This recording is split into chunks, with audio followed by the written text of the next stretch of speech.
had a press conference earlier this week discussing an executive order that both of you claimed would make sure that the American people pay the lowest prices in the world for prescription drugs, not the highest.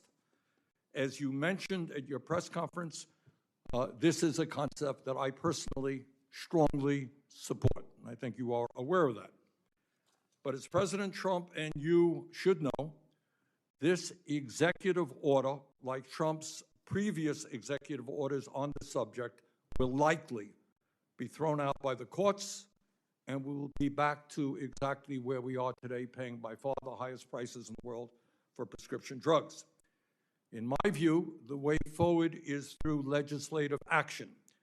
So, if you and President Trump are serious about significantly lowering the outrageous price of prescription drugs in this country, as I hope you are, I would very much appreciate both of you working with me and other people on this committee and in the Senate on legislation that I will soon be introducing, which accomplishes exactly the same goal as you and the President talked about, making sure that we pay no more for prescription drugs than people in other major countries. So if we are serious about that, let's work together and let's make that happen. And in fact, if Republicans and Democrats come together on this, if we prioritize it, we can pass that legislation in a couple of weeks. Thirdly, Secretary Kennedy, all of us want to make the government more efficient and cost-effective, and few would deny that there is too much bureaucracy. But let me tell you also what we want and what the American people want. And that is, we want the federal government to play a major role in continuing its efforts to combat such terrible diseases as cancer, Alzheimer's, diabetes, heart disease, and other terrible illnesses that claim the lives of millions of Americans. In that regard, I must tell you that I have heard from citizens, patients, and doctors in Vermont and all over this country who are deeply concerned that under the leadership of you and Mr. Musk, the Trump administration has terminated at least $13.5 billion in health care funding, including more than 1,600 grants to conduct vital research into cancer prevention, Alzheimer's, diabetes, and cardiovascular disease, among many other medical research investments. In the first 3 months of this year, the National Institute of Health has been effectively cut by $2.7 billion, a 35% cut, reversing over a decade of investment in medical research. Under your leadership, cancer research has been slashed by 31%. Further, Secretary Kennedy, under your leadership, you have undermined the vital role vaccines play in preventing disease during the single largest measles outbreak in 25 years, which has led to over 1,000 cases of measles, over 125 hospitalizations, and 3 deaths. And let me say a word about USAID.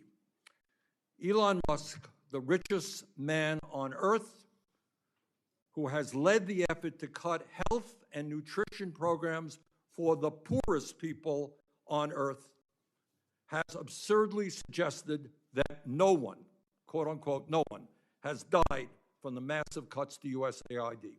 Mr. Musk is 100% wrong. According to independent researchers, nearly 200,000 people have already died throughout the world as a result of the massive cuts in funding to prevent malaria, tuberculosis, HIV, malnutrition, and other serious diseases. Further, as a result of the elimination of U.S. funding for a global vaccine program, it has been estimated that over 1 million children will die because of the cuts that will save taxpayers very, very little money. So let me just conclude by saying this. The United States of America is the wealthiest country on earth. We should have the best healthcare system in the world, not one of the worst. Given our purchasing power, we should be paying the lowest prices on earth for prescription drugs, not the highest. Instead of giving hundreds of billions of dollars in tax breaks to the richest people in this country, we should be proudly investing in coming up with cures for cancer, Alzheimer's disease, diabetes, and other terrible illnesses. That is what we should be doing. But I am afraid that in too many ways, we are doing exactly the opposite. Thank you, Mr. Chairman. Thank you, Senator Sanders. I'll now introduce the witness. We're joined today by the Honorable Robert F. Kennedy, Jr., the 26th Secretary of the United States Department of Health and Human Services. In his role as Secretary, Mr. Kennedy is responsible for overseeing the nation's civilian federal health agencies, which serve over 150 million Americans. We look forward to hearing from you today. Secretary Kennedy, again, thank you for joining us.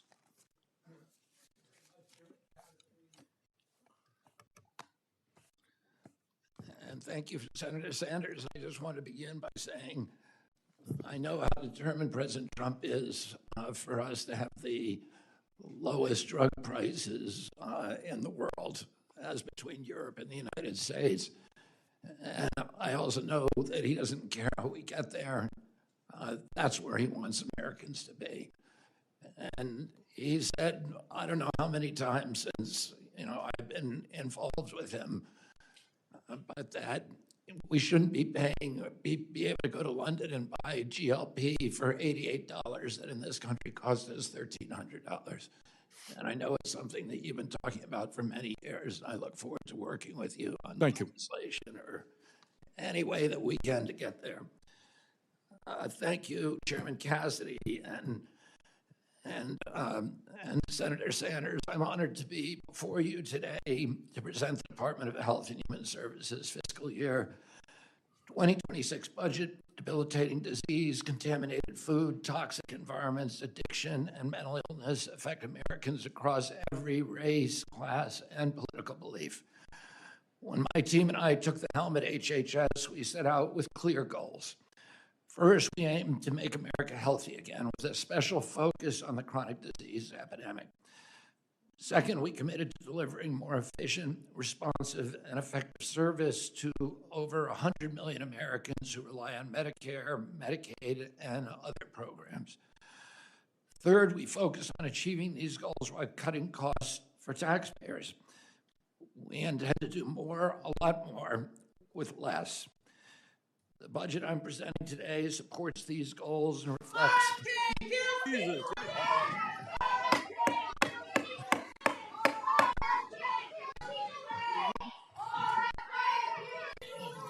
The witness will suspend. The committee will come to order.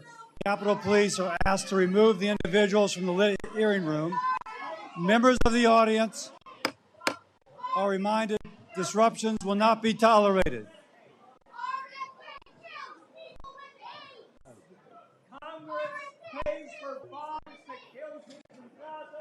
Members of the audience are reminded disruptions will not be permitted while the committee conducts its business. Capitol Police are asked to remove the individuals from the hearing room.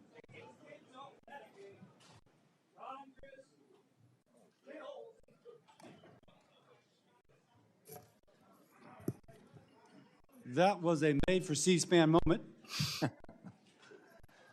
The Secretary will resume. The budget. Second, Mr. Secretary. Mr. Secretary, let's get the doors closed and the ruckus totally cleared.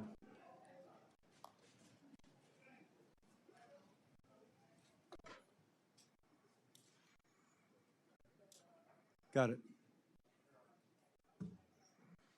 Okay, and we thank the Capitol Police for working with due diligence. Thank you very much. Mr. Secretary, please resume. The budget I'm presenting. Mr. Secretary, will you reset the clock? The clock's been running.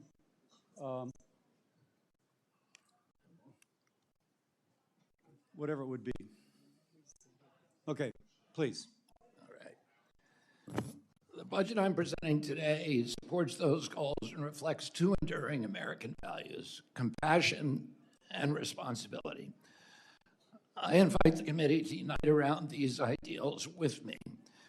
The United States remains the sickest developed nation in the world, and we spend $4.5 trillion annually on health care, 2 to 3 times more per capita than comparable nations. Clearly, something is structurally and systemically wrong with this system. Furthermore, healthcare costs are steadily increasing at a rate of 2% greater than the economy. If we don't staunch this unsustainable hemorrhage, we will ransom our children to bankruptcy, servitude, and disastrous health consequences. Yes, an exploding debt is a social determinant of health. We won't solve this problem by throwing more money at it. We must spend smarter. We will shift funding away from bureaucracy and toward direct impact. Some things at HHS will not change. We will preserve legacy programs like Medicare, Medicaid, and Head Start as the foundation of the MAHA agenda. Vulnerable populations, seniors, and veterans deserve consistent access to care, and I will ensure that they receive it. Today, 83 million Americans, urban and rural, lack adequate access to primary care physicians. We will prioritize these families, especially Native American and Alaskan communities. We will protect IHS funding, streamline its operations, and give the tribes more autonomy in managing their resources. Let me be clear, we intend to make the Trump HHS not just the most effective, but also the most compassionate in U.S. history. Our official budget statement outlines many priorities, but I want to highlight a few. First, we will consolidate programs to better tackle mental health and addiction. These issues now rival chronic disease in their impact. HHS will aggressively combat the opioid crisis, especially the spread of synthetic drugs like fentanyl. We will empower state, local, and tribal leaders to create effective solutions. Second, we will address nutrition, physical activity, and health.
Communities of color and take meaningful action to meet their needs. Six, we will strengthen cybersecurity and health IT. The AI revolution has arrived, and we are already using new technology to manage health data more efficiently and securely. Finally, we will rebuild public trust, a trust that eroded through years of industry capture, corruption, waste, and misplaced priorities. We will launch a new era of transparency in public service, creating an honest, science-driven HHS that answers to the President, to Congress, and to the American people. I look forward to working with Congress to pursue this mission together as a bipartisan cause. Let's work side by side to make America healthy again. Thank you. Thank you, Mr. Secretary. I'll start with questions. Mr. Secretary, I appreciate that NIH wants to recalibrate its research portfolio to address conditions not previously attended to sufficiently. Nutrition, conditions such as a rise after viral infection like myalgic encephalomyelitis or chronic fatigue syndrome. But this is happening in tandem with reports that HHS is closing the Office for Long COVID Research and Practice. And I talk to people for whom long COVID is seriously impacting their life.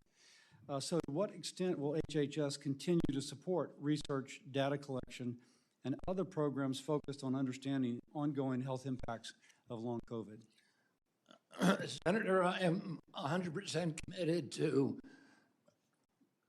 finding treatments for long COVID. I'm deeply involved in that personally. I have a son who is really dramatically affected by long COVID. I have many, many friends who are affected by that and by Lyme disease, incidentally, which is also a priority. The COVID office was cut by an executive order from the White House, but everybody at NIH and at CDC is committed to these kind of studies, and I can tell you personally, I will make sure that they happen. Thank you. The NIH is the largest public funder of biomedical research in the world, giving us an edge over countries like China, with whom we are obviously a geopolitical rival. But it takes a long time to develop this. And the rising prevalence of neurodegenerative disease is one area in which we have an impending crisis if we don't support the research and advanced cures. And my concern, and now I'll speak as a guy from Louisiana, if NIH funding is substantially reduced, they have folks at my universities at Tulane and LSU who are doing work on these sorts of things. So knowing that the NIH budget is getting squeezed and the indirect costs likewise, how will the NIH successfully do more with less? How will we build those new scientists to find these cures and to compete with geopolitical rivals? Well, for one thing, Senator Cassie, you're talking about neurodegenerative disease now. For example, ALS or Alzheimer's. ALS, right? The Chinese are not spending a lot of money on DEI, and we are cutting those studies. We're cutting studies on gain of function studies, and we're cutting grants to foreign scientists from adversarial countries, and particularly the Chinese, which have the 1,000 Talents program, which is openly trying to exploit U.S. research and take our IP. We spend more than any country in the world on biomedical research. We spend, NIH controls about 70% of the global funding for biomedical research. The cuts we have made to date are administrative cuts. As far as I know, we have not fired any working scientists. Of the working scientists, the people who are actually doing scientists, there are some people who are scientists that were doing IT or administration, but in terms of who did lose their jobs. But in terms of working scientists, our policy was to make sure none of them were lost and that research continues. Thank you. Let me ask you, the budget proposes to eliminate several large block grants for hospital and health department emergency preparedness and other core public health capabilities, explaining that states are better equipped to fund these activities. Now, I agree that frontline public health happens at the local level, but what works well in, say, Louisiana may not work well in a state like New York. But rural, under-resourced states especially rely upon federal funding to support public health. How do you propose we balance competing interests, returning power to states, because there is a difference in how different states do it, but replace the funding necessary to combat these public health problems? Well, I think it's a balance, Mr. Chairman. And we have a legal obligation. CDC has a legal obligation to do national pandemic response, and we will meet that obligation. And in fact, we are going to improve it, and particularly if we can get support from this body to reappropriate the pop-up, which is critical for our pandemic response. But there are some functions that are local in nature, and in those cases, we will be supporting local infrastructure to respond. They know better than we know, and we saw this during some of the hurricane response with, Governor DeSantis' response, which was really Florida localized. There was no deaths and very little destruction to a hurricane that was as bad as the one that followed that relied on federal response and was really a catastrophe for the state. So I think experience shows that the localities can often do better with some functions, particularly with the hospitals and infrastructure. But we are not relinquishing our responsibility at CDC to manage national emergencies. Thank you. Senator Sanders. Thank you, Mr. Chairman. Let me stop going back to prescription drugs. Mr. Secretary, did I hear you correctly to state that your goal is to have Americans pay the lowest prices in the world, or equivalent to what is paid in other major countries? that is my goal, that you are prepared to work with us on legislation to achieve that goal. Absolutely. All right, and I believe there's bipartisan support for it. I believe that if the leadership here prioritizes that, we can do that in a very short period of time. Look forward to that. Let me ask you this, as Secretary of HHS. We have in America today some 85 million Americans who are uninsured or underinsured. We spend more per capita, as you've indicated, than any other country. Is healthcare a human right? Are we making America healthy when so many people cannot afford to go to a doctor, when 68,000 people a year die because they don't get to a doctor when they should? Is healthcare a human right? Will you work with us to guarantee healthcare to every man, woman, and child in America? Well, I think you're asking two different questions. You're asking a philosophical question about whether it is a human right, like a constitutional right.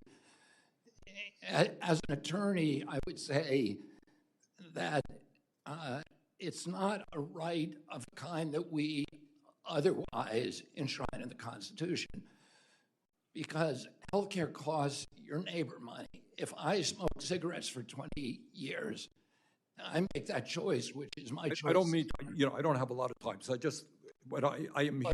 If you're asking me a philosophical question, I gotta, give you a thoughtful answer. Within 30 seconds.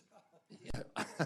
It's a problem. So, it's not like freedom of speech, which costs, everybody. But every other country, Mr. Secretary, every other country guarantees health care to all people as a right.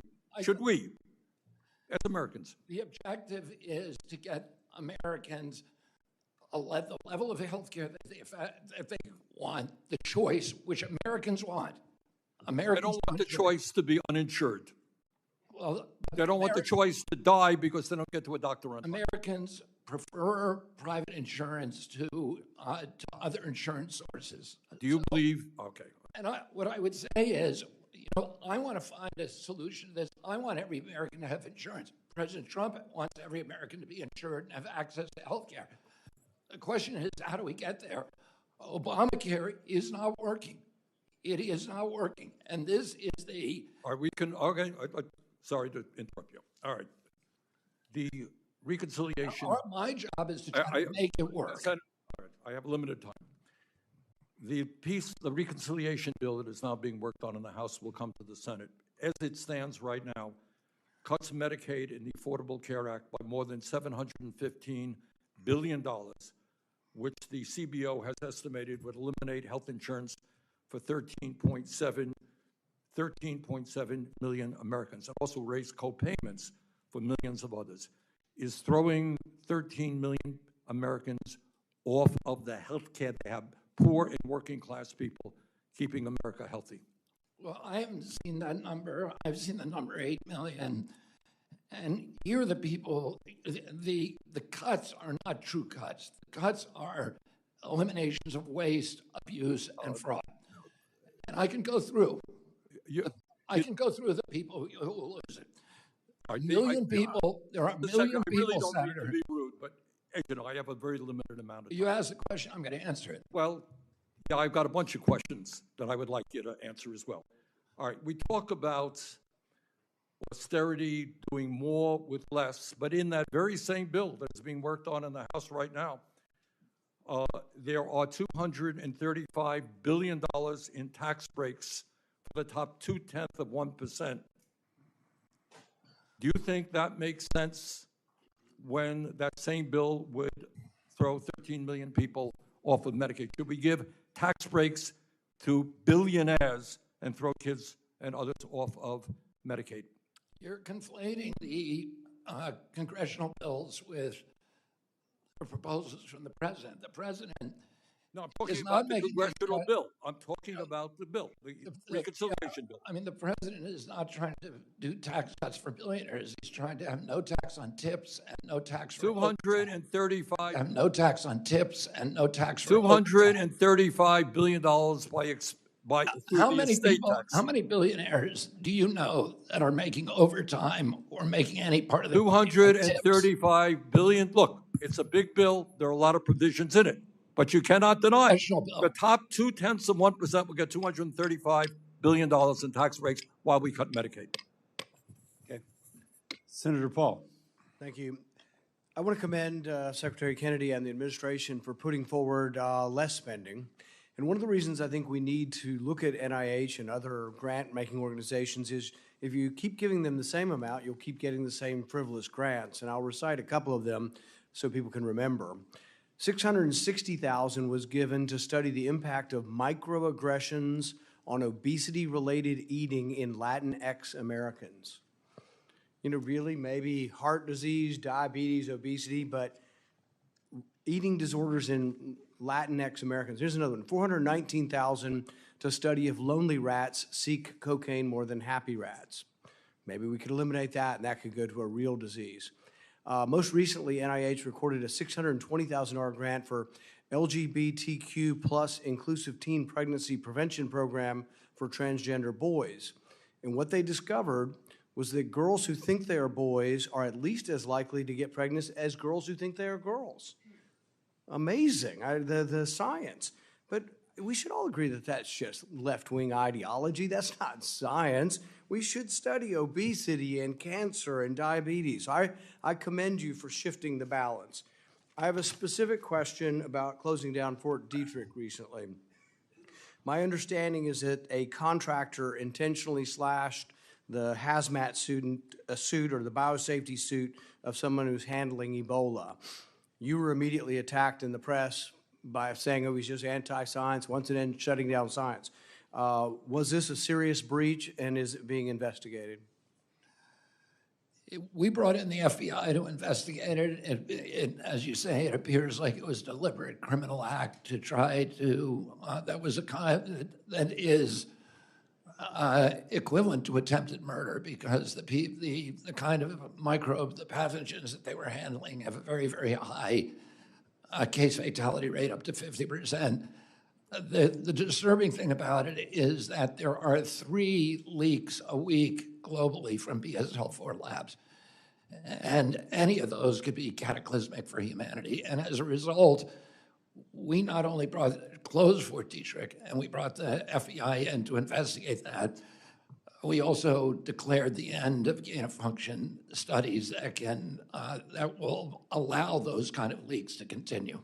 I commend you for that. I think ultimately legislation will be needed because the next administration could reverse it. I think there is bipartisan support for some controls on gain of function. As you shut down gain of function, though, you have to decide what it is, and then you have to look for it.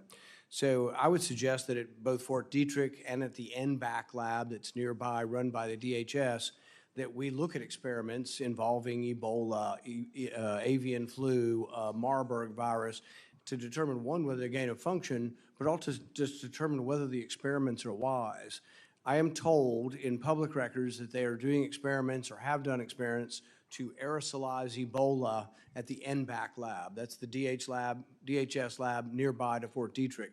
My hope is that when you investigate whether to do gain of function or what is gain of function, what is being done, that you'll compile that and at least give us a report in Congress, and we're going to ask for it, but so there can be public scrutiny of these things. You will help to scrutinize it, but the whole public needs to know how dangerous some of these things are and whether we should be doing them. The idea of aerosolizing Ebola, I think, is or training Ebola to be aerosolized is incredibly dangerous, probably goes against the Biological Weapons Convention, and I'd like to hear a little bit about whether or not, as you investigate this, you plan on bringing information back to Congress or to the public.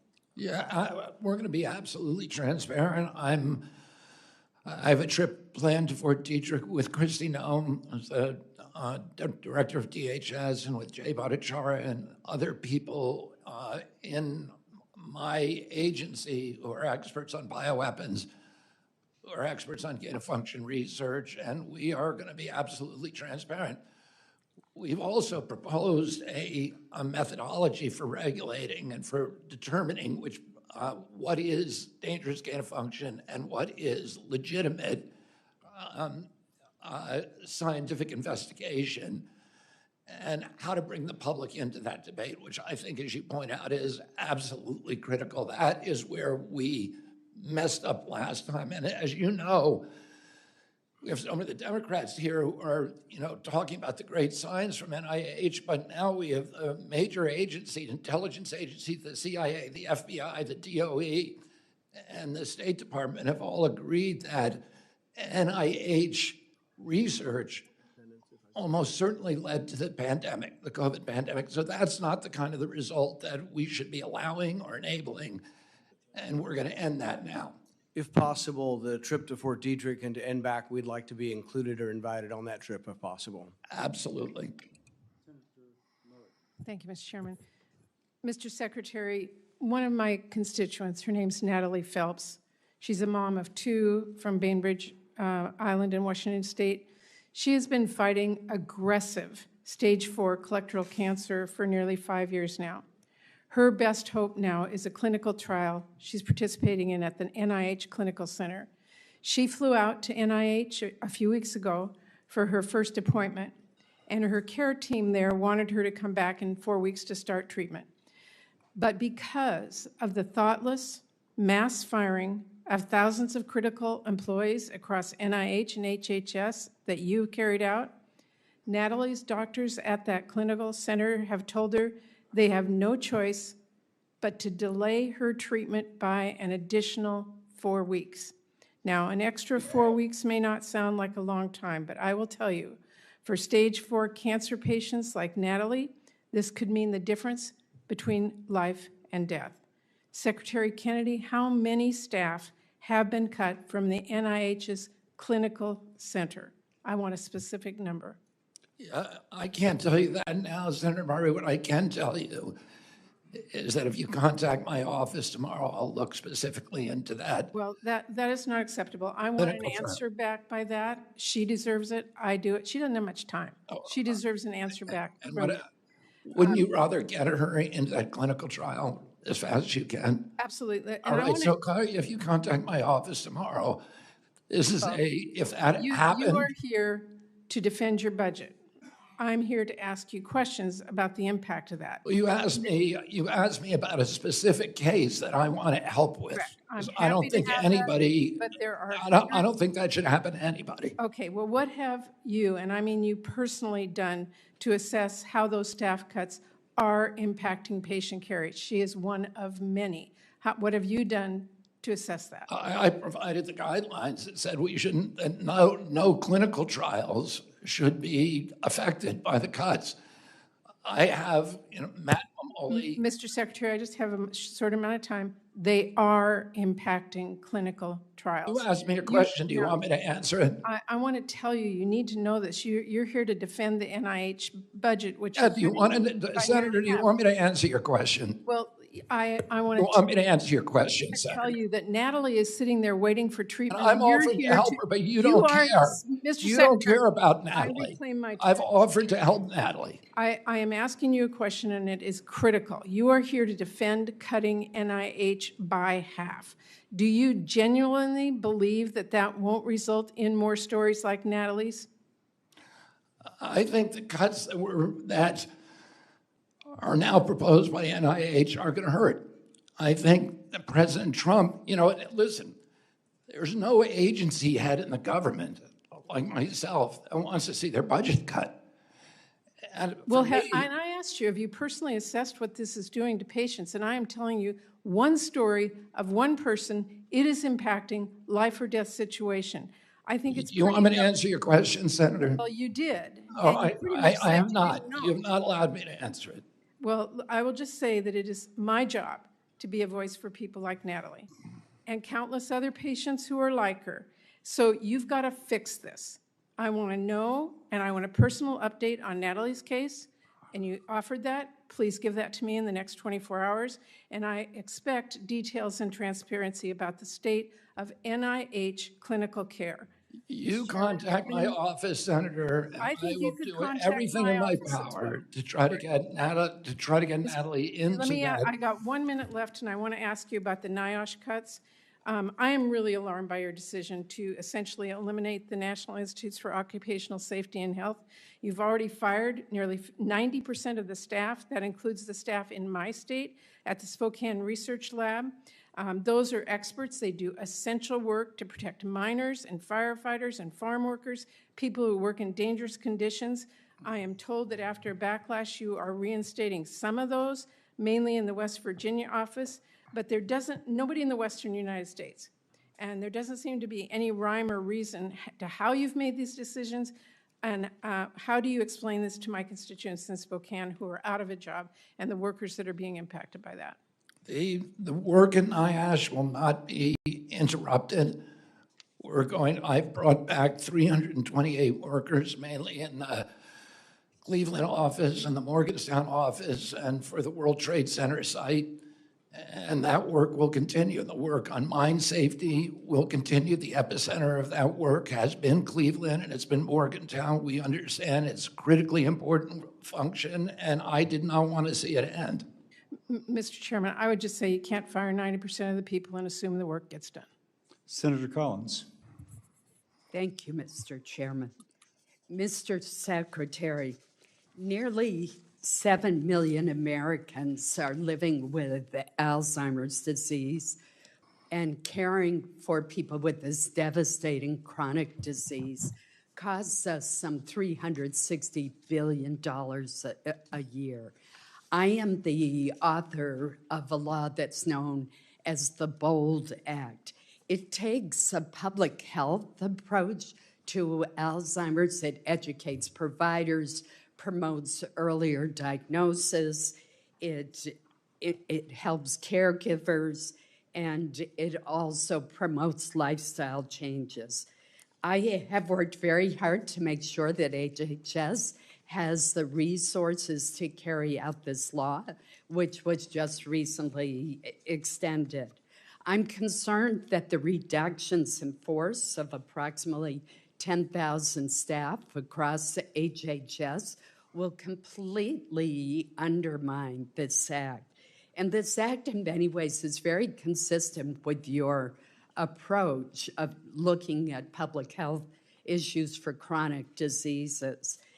For example, the Healthy Aging Branch administers the BOLD Act for Alzheimer's. It has lost all of its staff. So how can you ensure that the CDC continues to implement the BOLD Act and the Alzheimer's programs under it when all of the staff responsible for that administration have either been placed on administrative leave or let go? I don't know enough about that program, but I know that under that division has been folded into the Agency for Healthy America.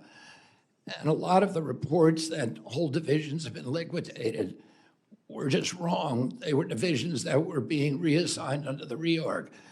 Now, I'm under a constraint here because at 4 o'clock yesterday afternoon, we were told that a federal judge granted a TRO in our case on the reorg. And my attorneys have asked me not to talk about any details of the reorg today. But on that budget line, I will work with you. I'm committed. Alzheimer's is run in my family. As you know my cousin Maria Shriver, who's deeply involved in it. The NIH had a very, very checkered history on studying Alzheimer's because of the amyloid plaque scandal. And we have an opportunity now to do really good science and find a cure very quickly, and also find out, equally importantly, why so many people are getting Alzheimer's in this generation. I want to make that happen. I want to work with you, Senator, to make sure that that happens and that those programs continue. Thank you. I chaired recently the first Appropriations Committee hearing of the year, and we focused on biomedical research and how important it is that America not lose its global edge in innovation that's producing life-saving and life-enhancing discoveries. As among the many issues that we covered, as you might expect, the hearing explored the 15% arbitrary one-size-fits-all percent cap that NIH has imposed on indirect but still research-related costs for its grants.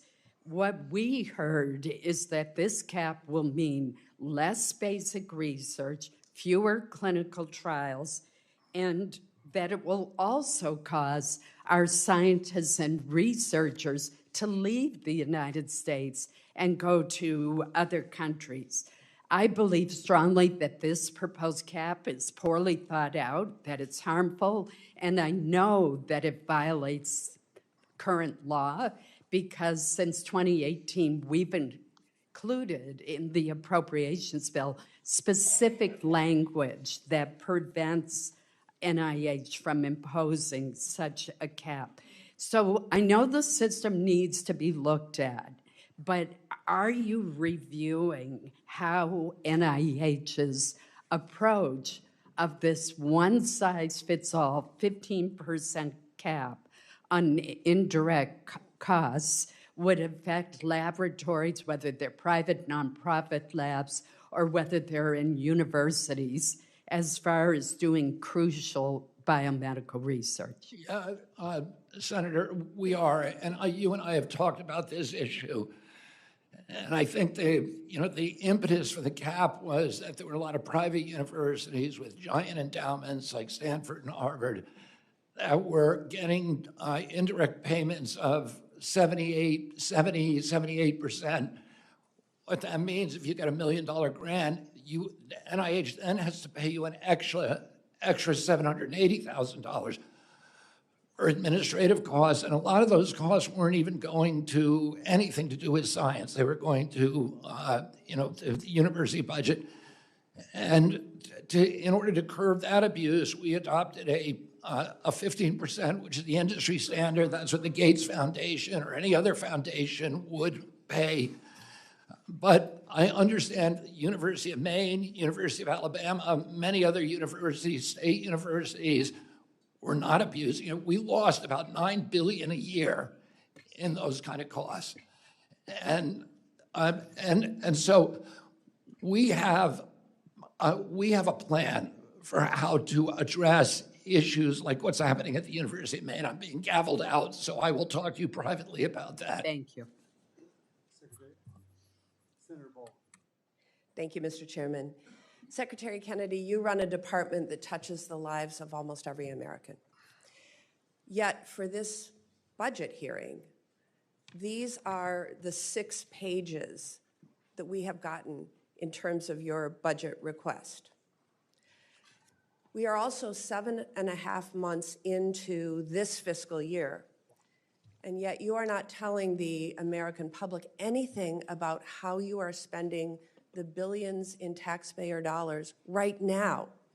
You had to submit an operating plan to the Congress, and this is just a sample page, but 530 programs simply have asterisks. Secretary Kennedy, this isn't about your hiding information from me. This is about your hiding information from the American public.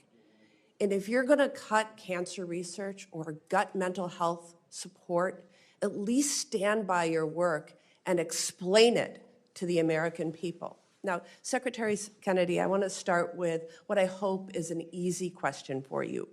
Do you think lead poisoning in children is a significant concern? Is lead poisoning? In children, a significant concern? It's a extremely significant concern. Thank you. Then I would like to know why your department has effectively shut down the very program to address lead poisoning in children. The city of Milwaukee requested assistance from the CDC to help the city respond to lead poisoning cases tied to public schools. 6 schools have been closed, displacing more than 1,800 school children. The request for federal assistance was denied because of lack of staff. The entire childhood lead poisoning branch has been fired. in the words of a Milwaukee mom, it really sends a message of, you don't matter. I don't know what you would say to parents who must now test their children for lead and deal with school closures. But do you intend to eliminate this branch at CDC, yes or no? No, we do not. Okay. Because you cannot tell us that you want to make America healthy again when you are willfully destroying programs that keep children safe and healthy from lead poisoning. Congress dedicated $51 million in funding for this particular program. But when a community asks for help to prevent lifelong complications for children, and there is no one there to pick up the phone, and it's not because this program is ineffective, it's because you fired the entire team whose job it is to support communities like Milwaukee. If that money has been appropriated, we will spend that money. If it's been appropriated to Milwaukee, we will spend it in Milwaukee. I've spent a lot of time in Milwaukee It's to working on provide that issue. expert, and the entire staff has been fired. Secretary Kennedy, I did note in your opening testimony, although we wouldn't know it from the skinny budget that we have, that you plan on funding the Head Start program. But I want to tell you about the ramifications of what has happened to date with regard to Head Start. I've heard from families across the state, people who are terrified about the uncertainty and instability surrounding Head Start. Just 1 week into President Trump's administration, Head Start programs in Wisconsin suddenly couldn't access their grant funding. It forced one Head Start in Waukesha, Wisconsin, to temporarily close, leaving 250 families without care. Over the last 4 months, HHS has provided roughly $1 billion less to Head Start programs across the country than during the same period last year. The delays in funding have exacerbated uncertainty for programs needing to make payroll. And in some instances, like the one I cited in Waukesha, programs have had to shut their doors until the payments came through. Now, I don't know what you would say to a parent who is unable to drop their child off at preschool because you failed to get already appropriated money out the door. Or maybe I should ask you, what would you say to a parent who shows up for child care or for Head Start and the doors are closed? I would be very sad if somebody shut up. I fought very, very hard to make sure that there be What no is cuts. causing the delays in As Head I Start said, funding? I fought very hard to make sure that Head Start gets all of its funding next year. Well, we need it this year, and why are there delays now? I don't know that there are, Senator, and I will look into it, but I don't know. There should not be any delays. The funding is there. We are spending it. It's allocated. I don't know why there would be those kind of problems. I can tell you that within the agency, there were, there were people who wanted to make the Trump administration look bad, and that there were checks held up that shouldn't have been. I will have to look into that, Senator. Senator Murkowski. Thank you, Mr. Chairman. Mr. Secretary, welcome. Good to see you. I want to talk a little bit about the HHS reorganization on some of the programs that impact Alaska's most vulnerable populations. I sent you a note letting you know that just after this hearing, I'm going to be chairing a Senate Committee on Indian Affairs, specifically examining HHS tribal programs that are outside of IHS. I really thank you for your early efforts to exempt IHS healthcare providers from the RIFs. That was very important. But I've also heard concerns from tribal leaders on the impacts of RIFs to key HHS programs serving their communities. So I know you're going to have some of your folks tuning in on that, and I really appreciate that.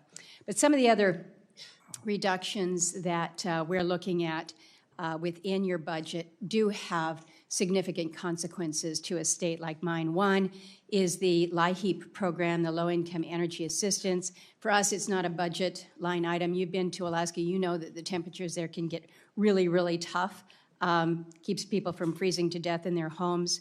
Another program is NIOSH, and I know that HHS had rescinded a number of those employees. That was great news.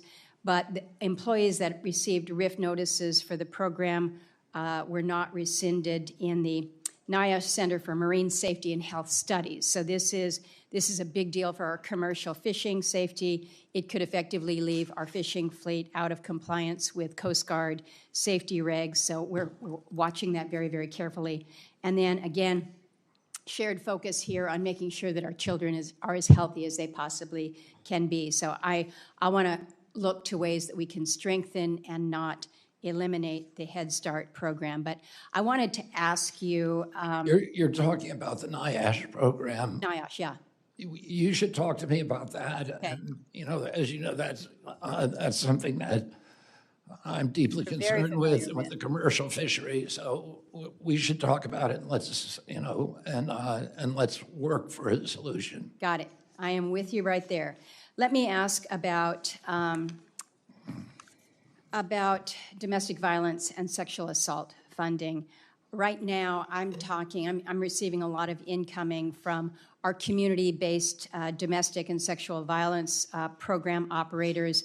They're really concerned about the delayed release of FY25 funding, the absence of notices of funding opportunities, as well as proposed cuts or consolidations that might threaten the Office of Family Violence Prevention and CDC's Division of Violence Prevention. So you've got some programs there that are really foundational to domestic and sexual violence. They've been reauthorized with bipartisan support. So I'm going to enter into the record a letter from the National Task Force, and it basically was sent to you, I guess, yesterday, just urging the communication of concrete plans for releasing some of these funds. So I want to raise that to your level, but I want to make sure that we're sending the right signal to so many who are just really on the edge with, again, these community-based services that are helping the most vulnerable of the most vulnerable.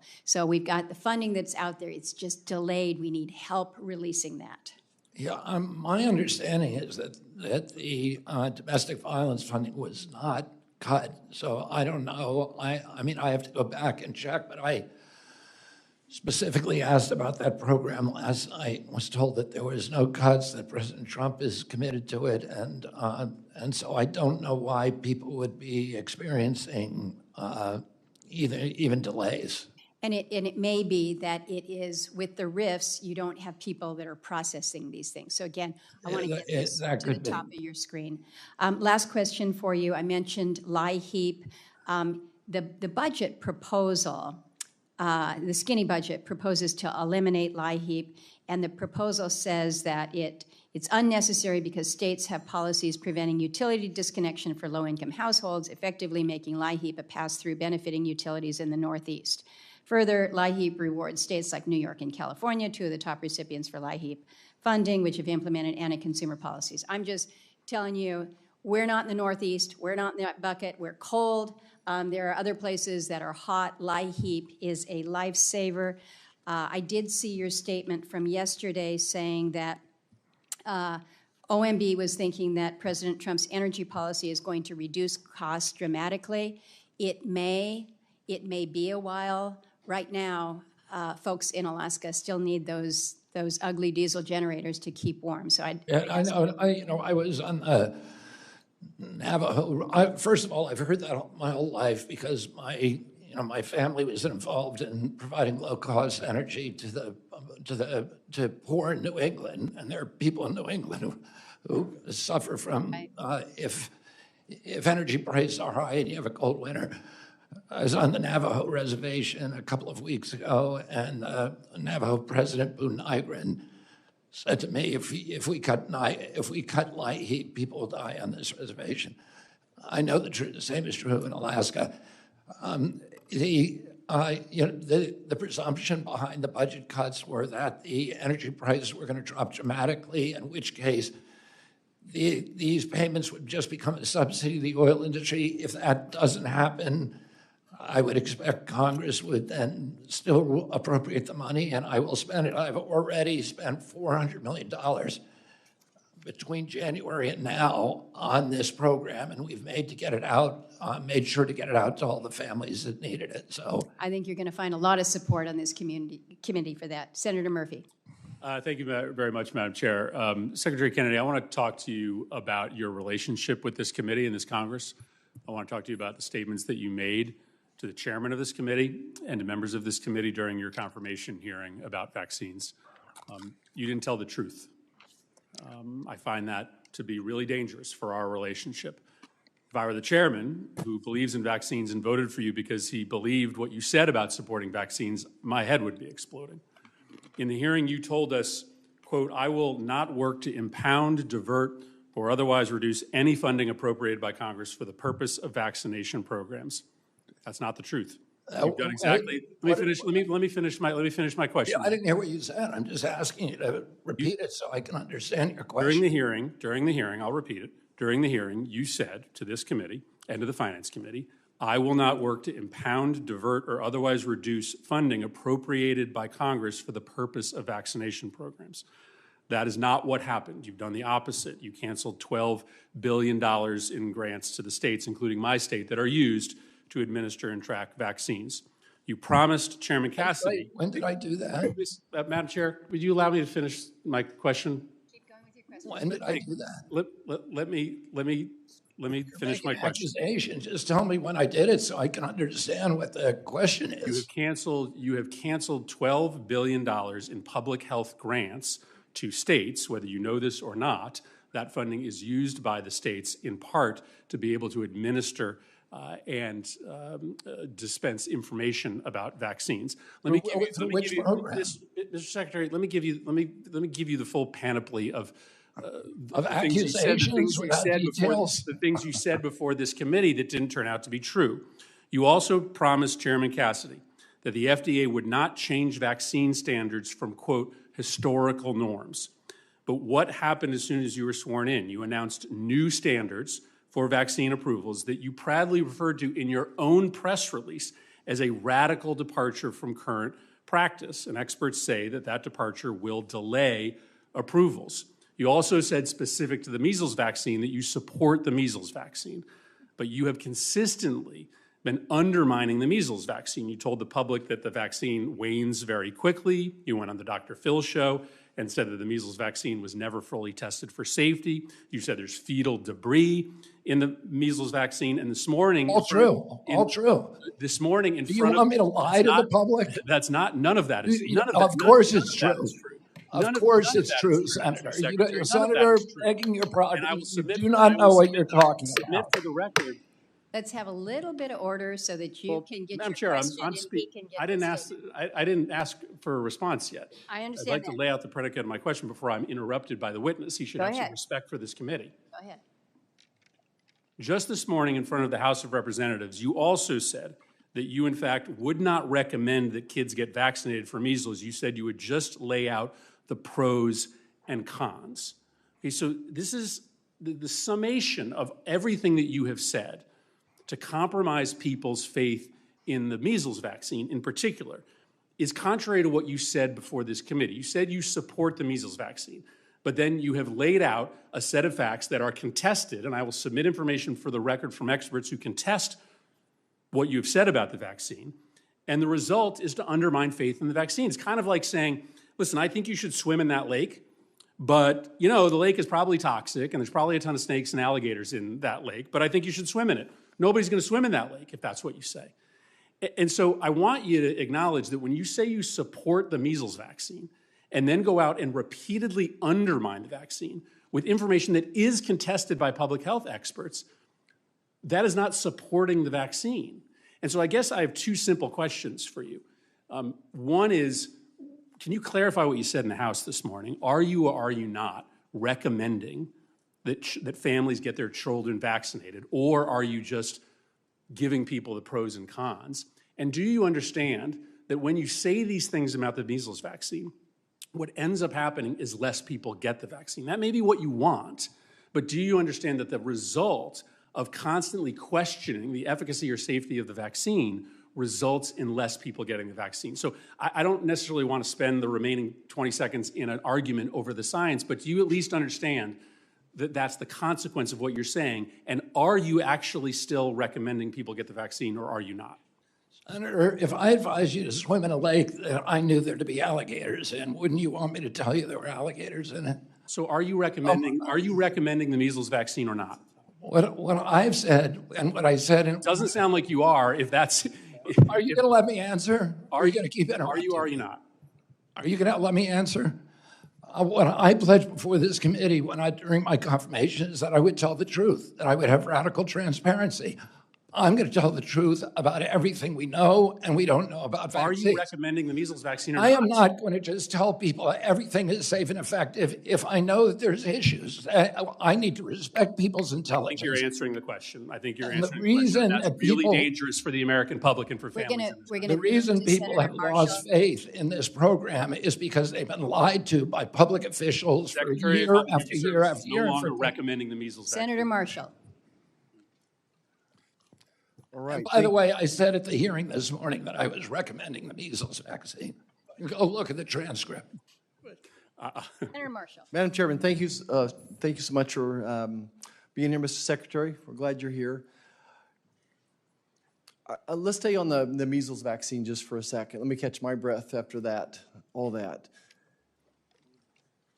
I'm an obstetrician. If a 25-year-old pregnant woman asked me if she should take the measles vaccine, the MMR, I would give her the answer, no, you shouldn't. But if she was 25 and trying to get pregnant, I would give her different advice. I've always valued the sanctity of the physician-patient relationship. I went to medical school for 4 years. I did 4 years of residency. I delivered thousands of babies. It's my job to give that recommendation. What's the role of the Secretary of HHS as far as recommendations of vaccine, and just discuss it a little bit further? Well, the vaccine recommendations, Senator, are normally made through ACIP, which is the Advisory Committee of Immunization Practices, which is an outside consulting committee at CDC. There's another committee called VRBPAC, which is within FDA, that actually recommends whether the vaccines get licensed or not. And so that's where the recommendations come from. And you know what? Traditionally, they have not done evidence-based medicine. They only adopted evidence-based medicine about 12 years ago. And what we've said during our administration is we want to have safety studies prior to the licensure and recommendation of vaccines. Vaccines are the only medical product that is exempt from pre-licensing safety testing. So the only vaccine that has been tested in a full-blown placebo trial against an inert placebo was the COVID vaccine. The other 76 shots that children in this country receive between birth and 18 years old, none of them have been safety tested in pre-licensing studies against a placebo, which means we don't understand the risk profile for those products, and that's something that I intend to remedy. Okay. You said earlier you couldn't talk about the reorganization, and maybe you cannot answer this question, but maybe you can at least confirm these facts for me or not. Isn't it true that under Joe Biden's White House, they added 20,000 employees to HHS? When you were nominated, there was 28 divisions with HHS, 100 communication offices, 40 IT departments, 9 HR units as well. Can you answer that question? Yes, that's right. There are dozens of IT departments. There's 8 senior finance officials. There are 9 separate offices on women's health, 8 separate offices for minority health, 27 separate offices for HIV, 59 behavioral health programs, 40 opioid programs. What we're trying to do is consolidate, streamline, eliminate the redundancies, eliminate all those administrative costs for each one of those little departments, consolidate them, and make them make sense and make them accountable to the American people. And I suppose all those IT systems communicate with each other. You all are on one IT There's system. 40, as you pointed out, there's 40 procurement departments with 4 separate computer systems that don't talk to each other. Yeah. So, and as you pointed out, my department grew by 38% over the last 4 years. I would say that's great if Americans got healthier, but they didn't. They got worse. So what we're trying to do is go back to the, pre-COVID levels and to start making the department function as it would if in a rational universe. And to bring in, modern AI and telemedicine and all the opportunities we have now, these new efficiencies and for medical delivery to the American people and for patient care. And we're not able to take advantage of any of them because there's so much chaos and disorganization in this department, and everybody who's gone up against it in the past has thrown their hands up and given up. Yeah. What we're saying is let's organize it in a way that I can quickly adopt and deploy all these opportunities we have to really deliver high-quality health care to the American people. If I could, this was going to be a question, I'm just going to make a statement. All the research that we do on MAHA, on soil health, on nutrition, in my heart, that's research on cancer. It's research on Alzheimer's. At the end of the day as well, and we should be spending as much money at the front side of this as we are trying to cure the end of it. We're seeing epidemics of colorectal cancer, young age Alzheimer's, all these things, and I think the research at the front end is every bit as important at the hind end. And Senator Murphy made a good point.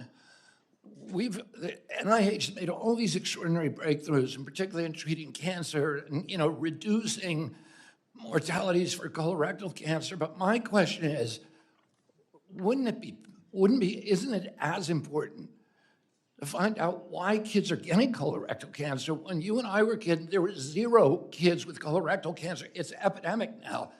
So it's not really a badge for us when we say, oh, we can make it less lethal. Why don't we go figure out what's causing it and eliminate that exposure with all of these, with Alzheimer's, with heart disease? There's something is making Americans very, very sick. And our response should not be just, okay, we'll develop a pharmaceutical fix for it or a medical fix. Let's figure out what it is and get rid of it so we can have healthy kids again. Thank you. Senator Kane. Thank you, Mr. Kennedy. I want to ask you some questions about staff reduction and kind of the timing of it. You were confirmed by the Senate on February 13th, so I'm sort of assuming that things happened before you were confirmed were other people's work. On January 28th, the fork in the road letter came out to people across the federal employment space, widely attributed to OPM and Elon Musk and Doge, but that was before you were confirmed, so you had nothing to do with the fork in the road letter, correct? Correct. Okay. You were confirmed on February 13. On February 14, one day later, HHS announced that 3,500 probationary employees were going to be laid off. I know you're a hard worker, but am I right to assume that in the one day between your confirmation and the next day, you weren't the primary decision maker about laying off probationary employees at HHS?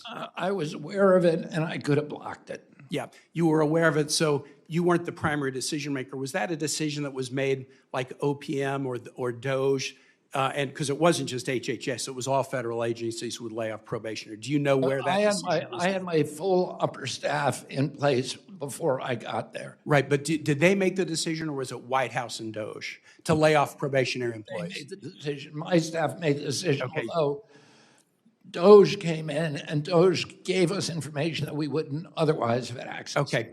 Next, we go to April 1st. I can also say this. No, all I asked was if you made it, and you answered the question, and I appreciate it. April 1, HHS RIFs 10,000 employees effective June 2. Now, by this point, you had been secretary for about 6 weeks. A few days after that announcement, HHS staff briefed our staff, the Senate help staff, and basically, just here's some highlights. In that 10,000 RIFs, 467 staff at the Administration for Children and Families, 2,473 at the Centers for Disease Control, 322 at CMS, 400 at HRSA, 1,312 at National Institutes of Health, 197 at SAMHSA, 2,519 at the Food and Drug Administration. By now, you've been secretary for 6 weeks, so this was RIFs, not the forks, but you were involved in the decision about these 10,000 RIFs, correct? Yes. And in tandem with your leadership team, correct? Yes. And as I said before, I pushed back on certain ones and canceled certain ones. Yeah. I think yesterday, it may have been earlier today, you confirmed that 20,000 employees have been let go, at HHS, 10,000 RIFT and 10,000 forked. Do you know how many of the 20,000 were veterans? No, I do not. That is a fact that's very easy to determine from someone's personnel file. So I'm going to ask that question for the record. We are finding across the government that veterans are disproportionately being let go, A, because they're a higher percentage of the federal workforce, and B, they're a dramatically higher percentage of probationary employees because they leave military service after 10 or 25 years, and then they're probationary new employees when they join the civilian service. So I want to find the answer to that question. Where does the rubber meet the road on 20,000 RIFs and layoffs and forks? In people not getting cancer trials, and I appreciate your willingness to help Senator Murray's constituent, in state grants being canceled, in Virginia losing $425 million in funding to the Virginia Department of Health. But here's a small example. All of our offices do casework. All of them do casework. And we get requests from constituents all the time. CMS is the largest agency in the federal government. Its budget is nearly twice the size of the Pentagon. And people who depend on Medicaid, Medicare, and the SCHIP program really, really depend on it. And it's the most consistent in the top 3 or 4 in terms of constituent requests to my office. Answer this question about Medicare or Medicaid or the SCHIP program. In every administration I've served with, Obama, Trump 1, Biden, I get answers to questions on behalf of constituents. I may not get them as fast as I like, and sometimes I like the answer and sometimes I don't. But let me show you what CMS is now doing to answer constituent questions. I've omitted the name of the constituent, and I've omitted the name of my staffer. This was very recent. A hardworking retiree, patriotic tax-paying American who's on Medicare wrote to ask CMS a very simple question about Medicare. Couldn't get an answer. Asked us to reach out. We reached out to the Medicare Part C and D Congressional Liaison Office. And here was their answer to our basic question. Unfortunately, there is not an update to provide. With the recent change of administration, we are unable to provide any information related on matters related to Mr. X's request. Congressional casework team. I mean, if you're just an everyday, hardworking American retiree on Medicare, and you have a basic question about it, you ought to be able to get an answer. And I'm just going to say, I've shared this with my colleagues, and many of us are having the same experience where our constituents can't get a basic question answered. I wonder if 20,000 fewer employees is connected to this. I yield back, Mr. Chair. Senator Husted. Thank you, Mr. Chairman. Secretary Kennedy, thank you for being with us today. Appreciate the work that you have done in trying to raise awareness about making America healthy again, particularly as it relates to our dietary consumption, how food can be medicine, food can make us sick. You have raised a great deal of awareness, and when we talk about public education campaigns, I think you've done more to shine the light on things that average Americans can do to make themselves healthier than almost any secretary I can recall. So thank you for that service. I also have listened to a lot of the conversation today where somehow we think that spending more is somehow compassionate on every single thing. Like you have to spend more to do it, even though every single person in this Congress knows that they are spending borrowed money that our children will have to repay. $106,000, their share of the national debt when you're a child born into this nation right now. And everything that you can do to create savings and improve the quality of services that American taxpayers get from your agency, I commend you on it. I encourage you to do so. I want to give you the opportunity to share a couple points that you might want to share about how some of the work that you're doing in this budget is going to help people become healthier, generate some better outcomes for them, and savings that you think can be created that would not harm somebody's health, but actually preserve the fiscal future of this nation so that those children can grow up and have access to the American dream that we all had access to when we were born in this nation. So just share your thoughts. And I appreciate you raising that about the debt issue, because the point I was making earlier was that there's no agency head that wants to reduce the size of their agency. I'd rather have as much money and power as I can possibly have. I recognize that President Trump and the OMB director have a larger duty and a larger vision, which is we're spending $2 trillion a year that we don't have, and we're billing our children. And that is a moral deficiency. Senator Sanders asked me about the morality of universal health, and there's a good moral argument for that, but there's also a moral argument. And when we're spending $1 trillion a year just to service that debt, within 5 years, half of every dollar collected in taxes is going to go to servicing the debt, and within 10 years it could be 100%, and then our kids are doomed. And that is the debt is a social determinant of health. We are trying to reverse that, and we're doing it in a way that's not just throwing more money at the problem. We're revising the GRAS standards. 20 years the Democrats have said, we need to revise the GRAS standards. I've done it in 100 days. We're getting rid of 9 petroleum-based synthetic dyes in our food. 20 years the Democrats have been saying, we want to do this, and I've done that in 100 days. We're rewriting the dietary guidelines that President Biden gave us, 453 pages long, and it's just an industry-generated document, the same industry impulse that put Fruit Loops at the top of the food pyramid.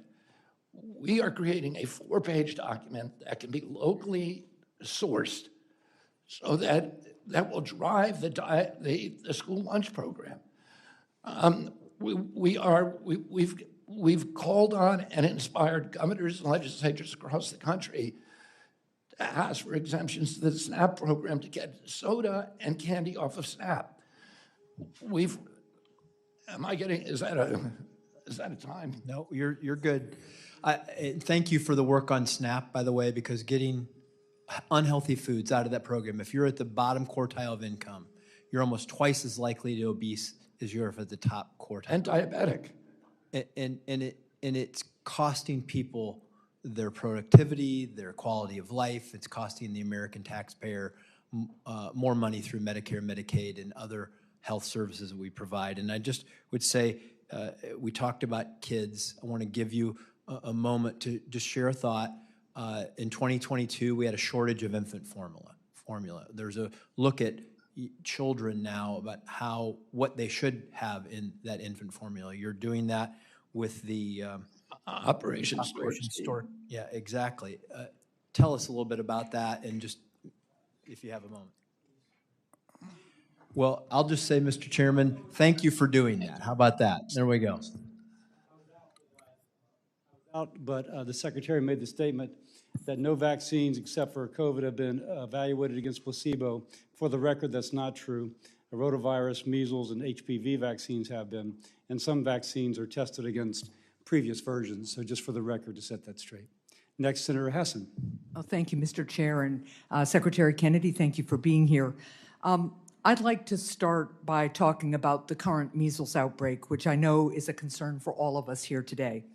2 children in Texas have tragically died from measles this year, the first children to die from measles in our country in more than 20 years. Measles is almost completely preventable with the measles vaccine. As you know, it's critical that families hear directly and clearly from healthcare leaders about how they can best protect their children. So, Mr. Secretary, I'd like to give you an opportunity to say clearly here today to any parents who are watching that the best way to protect their children from measles is to vaccinate them. Yeah, I've said that the best way to stop the spread of measles is through vaccination. But I would say this. We have handled this measles outbreak. We get a measles outbreak every year. we've handled this measles outbreak better than any other nations. What I was interested in, you can say, what I asked you to do was to say straight to the camera, as you did on social media, that it is your position that the best way for parents to prevent their kids from getting measles is to vaccinate them. And that is your statement And I today. said Is that that too. correct? All right. Well, that is great. Thank you. Now, you lead the nation's health department, so let me ask you a couple of questions. Do you think HHS should employ anyone who has endangered the health of children? No. You hired David Geyer to lead autism research at HHS, an individual who fraudulently posed as a doctor and gave dangerous medications and medical tests to children with autism.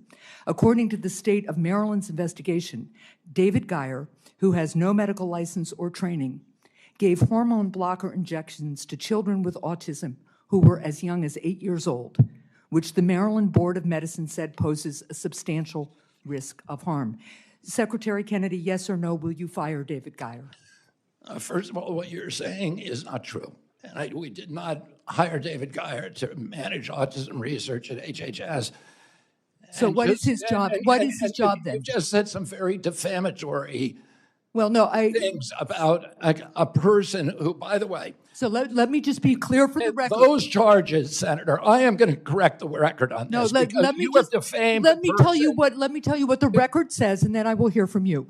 Last week, when Mr. O'Neill was here in his confirmation hearing, I submitted for the record the charge that the state of Maryland laid out. Now, if you'd like also for me to submit to the record with unanimous consent today the findings of the state of Maryland, which fined him $10,000 for practicing medicine without a license. He does not have a medical license, and for providing and instructing and giving children hormone blockers. That is what the finding of the Maryland Department, the state of Maryland, its medical licensing board was. And I'll submit that for the record, I hope with unanimous consent. I'm assuming that you don't know what I'm about to tell you, or you wouldn't say something that was so dishonest. You may or may not know that David Geyer sued the American I do know that. I do know that. That doesn't change the findings, nor does it change the experience of the parents who testified. That finding was reversed by a court, and he was awarded $5 million. That is not true. Now, let me ask, so I just want confirmation. David Geyer is still at HHS. I wrote you a letter about this a month ago, and you have not responded. Well, I apologize for that. That's our bad, and I will respond. But David Geyer is not managing autism research. So what is his job? What is his job at HHS? This is somebody who gave parents the impression that he was a doctor and gave hormone blockers to children as young as 8, telling them that hormone blockers would somehow magically help their kids with autism. His father His father is a doctor, but he is not. And his father was not in the room and did not, and he faked his father's signature according to the State Board of Medicine. And that ruling was overturned by a court. So what you're saying is just wrong. It's just a lie. And they were actually, the court said that the Maryland Board of Physicians was guilty of actual malice in fabricating those charges against David Geyer. Well, we will pursue this. And I will submit for the record. So do you want to know why we brought David Geyer in? Sure. Because it wasn't to run autism research. In 2002, the CDC runs a vaccine safety data link, which is supposed to be the vaccine information for the biggest HMOs that are supposed to allow CDC to have a surveillance system for vaccine injury. It's a backstop system. The CDC will not let any physicians in there to look at it or any scientists, independent scientists. He's neither a scientist nor a physician. Right. Congress ordered CDC to open it to the Geyers. So they are the only scientists who have ever been in there. But again, Mr. Geyer is not a scientist. Thank you. Independent scientists. Okay, Senator Hessen's time's expired, but before we move on, did you have a unanimous consent request that I heard in there, Senator? You, Senator Hawley, I did. A unanimous consent request for the printout of the website that shows Dr. Geyer is not Dr. Geyer, that's his father, Mr. Geyer, is employed, and also a unanimous consent request for the finding from the Board of Licensing in Maryland. Without objection to both Thank of you. those. And now, Mr. Kennedy, before we get to my time, do you want, if you'd like to finish your response, go ahead, and let then me say that. I'll recognize myself. David Geyer is the only living independent scientist who's seen the VSD inside. There's been a lot of monkey business with the VSD, including allegations of fraud. And he was hired by an independent contractor not as an HHS employee, but by an independent contractor to look at the documents that we were getting to the VSD to see if they conformed with what he saw between 2002 and 2016. And that's the only reason that he was brought in, to see if there's so much information that has disappeared from that database. The only way we could find out what information disappeared was because he was the one guy who saw it. And just let the record show he's not a scientist. Thank you very much. All right. Secretary Kennedy, different subject, on a different subject. You and I have talked before, when you've been before this committee, and you and I have talked in person a number of times about mifepristone. I just want to follow up with you because since the last time you were before the committee and the last time you and I spoke, there's been a major study by the Ethics and Public Policy Center of 865,727 prescribed cases of mifepristone abortions, chemical abortions, between 2017 and 2023. Have you seen this study? Are you familiar with this? Do you know what I'm talking about? Yes, I am. You will remember then that this data shows the biggest study on mifepristone done, I think, ever, and it showed that nearly 11% of women experience very serious adverse health effects, to include sepsis, hemorrhaging, infection, of course, emergency room visits. Now, by the way, that's 22 times higher. That rate is 22 times higher than the FDA's current label, which says it's just 0.5, the incidence of serious adverse health events. So my question to you is this. You previously testified at the committee that you would do a top-to-bottom review of mifepristone. Mifepristone is subject to a REMS currently. You have said you'll do a top-to-bottom review. Do you continue to stand by that, and don't you think that this new data shows that the need to do a review is in fact very pressing? I think the new data, first of all, it validates the CAS study, which is previously probably the most comprehensive data that we've seen on it, and it's alarming, and clearly it indicates that at very least the label should be changed. I've asked Marty McCary, who's the director of FDA, to do a complete review and to report back. Good. Do you have any sense of timeline, Mr. I Secretary? do not. It will be a top priority, though, for you. Is that safe to say? You say that it probably indicates the label needs to be changed. Do you think it's also important as part of your review to consider whether it's necessary now to put back in place the long-standing safety protocols that always accompanied mifepristone until the last administration? In-person dispensing, doctor visits, screening for ectopic pregnancies? I know that Marty McCary will make a recommendation. I feel that the policy changes will ultimately go through the White House, through President Trump. But you'll make a recommendation based on the data? Yes. Good. On a different subject, talking about the advertising that is routinely done by pharmaceutical companies, you have been a longtime critic of direct-to-consumer pharmaceutical advertising. You wrote, I think, in the Wall Street Journal a little over a year ago about the need to revisit guidelines around pharmaceutical advertising. Is that still your view? I mean, has your view changed? Pharmaceutical advertising is particularly insidious because, commercial advertising has some level of First Amendment protection, not as great as political speech. It doesn't have the kind of strict scrutiny applied to political speech. It still has a level of protection. But pharmaceutical advertising is unique because if a company is advertising, for example, Coca-Cola, the consumer has a choice to whether to buy it, and then he's spending his own money on it, so he's got skin in the game. With pharmaceutical advertising, the consumer's purchasing the product, and it's usually the most expensive form of the product, so that they're usually advertising because they want to bury the existence and the availability of generic drugs that are much cheaper and equally effective. And the consumer is spending not his own money, and most often our money, taxpayer money, Furthermore, the pharmaceutical ad is getting tax deductions, so we are funding it. I want to ask you just about that. Under current law, pharma companies can deduct their advertising costs as a business expense. Do you think it's time to change that? Yeah, and I've actually have a call into Scott Bassan about that, but I'm working very hard on this issue, and we expect to come out with a policy within the next few weeks. Well, let me propose that we work together. Today, I'm introducing legislation to repeal the tax deductibility of these advertisements. It is a bipartisan bill with Senator Shaheen on the other side of the aisle here. It is a bicameral bill with both the Democrat and Republican sponsors in the House of Representatives. And my view is it's time to get rid of these tax breaks for these companies and to end this practice. Can you support that? 100% support it. Fantastic. I look forward to working with you on that. All right. Let the record reflect I'm giving up Senator Hickenlooper 15 seconds. I assume Senator Sanders will also support that. Absolutely, and I'll go further. The idea you This want is to coming out of your time now, All John. right. No, The answer is yes. All right, Senator Hickenlooper. Senator Sanders can finish your thought, please. We are I think, along with New Zealand, the only countries on earth that allow for pharmaceutical advertising. I think it's time we ended that. Yeah. Thank you, Mr. Chair. And thank you, Mr. Secretary, for taking the time and for your willingness to come into the public sector. I'm not going to try and play gotcha. But it is an opportunity to spend a little bit of philosophical time.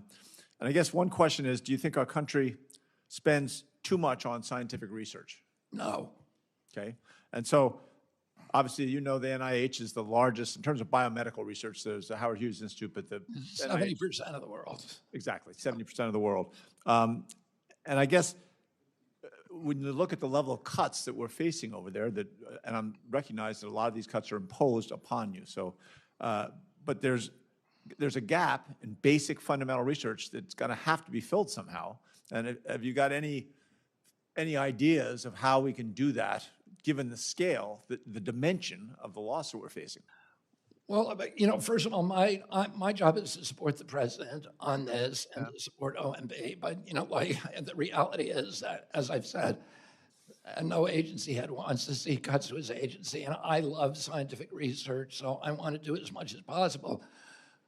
But I think because of we are very, very aggressively implementing AI, and I think we're going to do it faster and better than anybody else in government, any other agency. We brought very, very high quality caliber people from Silicon Valley. And I get that, and that will accelerate and help us do more. That's right. We can shorten clinical trials. We can get rid of animal trials, which we're already doing. I'm in support of all that. We talked about that for years. And we can do, and we can now digitalize. Research I'm talking about is not that so much as the fundamental scientific, basic science research. Like bench science or epidemiological studies or whatever. And I think we can do a lot of that stuff quicker.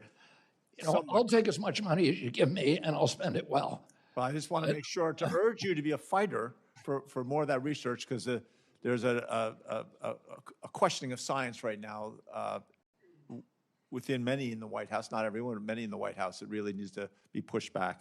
And Senator Hawley, I'll sign on to that bill as well. Second question I've got, we have a lot of issues around wildfires in Colorado right now, and with this is back to the NIOSH, the National Institute of Occupational Safety Health. That you mentioned that they kept them in Cleveland and I think somewhere in Pennsylvania. Pretty much everyone's laid off in Colorado. In Morgantown, yeah. Yeah, everyone's laid off in Colorado, and that the question really, and I think a couple have been ordered to be reinstated, but all the West is dealing with these, I mean, thousands, tens of thousands, probably hundreds of thousands of people out fighting fires. These are people risking their lives, you know, walking away from their families every day. And the basic research that needs to be done, I don't think the replacements are going to be, in many cases, they're new onto the job. They're not going to be sufficient to address and really make sure the specific health needs of these workers, these outdoor workers, are addressed. So the question is, how can you make sure that folks in Colorado, like firefighters, are able to do their jobs safely?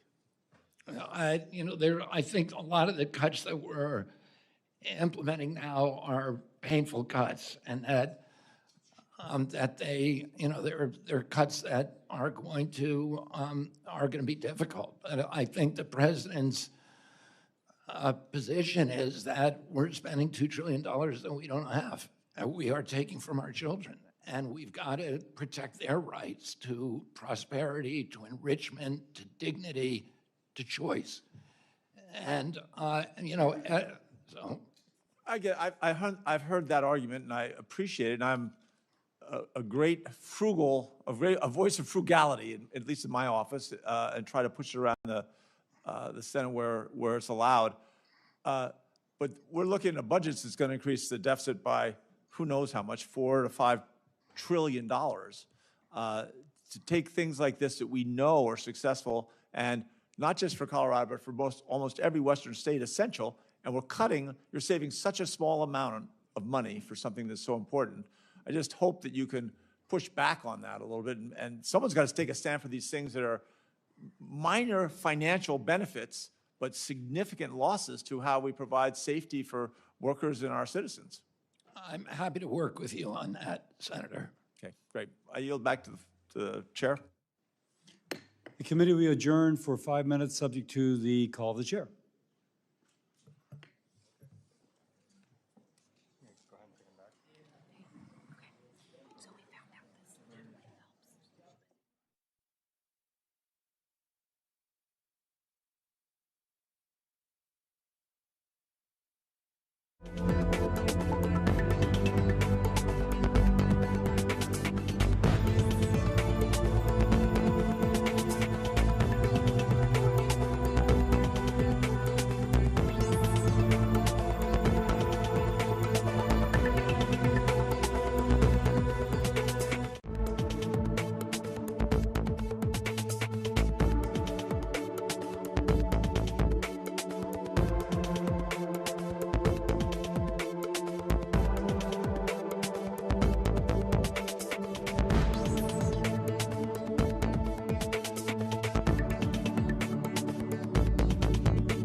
Senator Banks, you are next.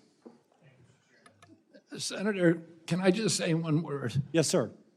I want to clarify an issue that we talked about before.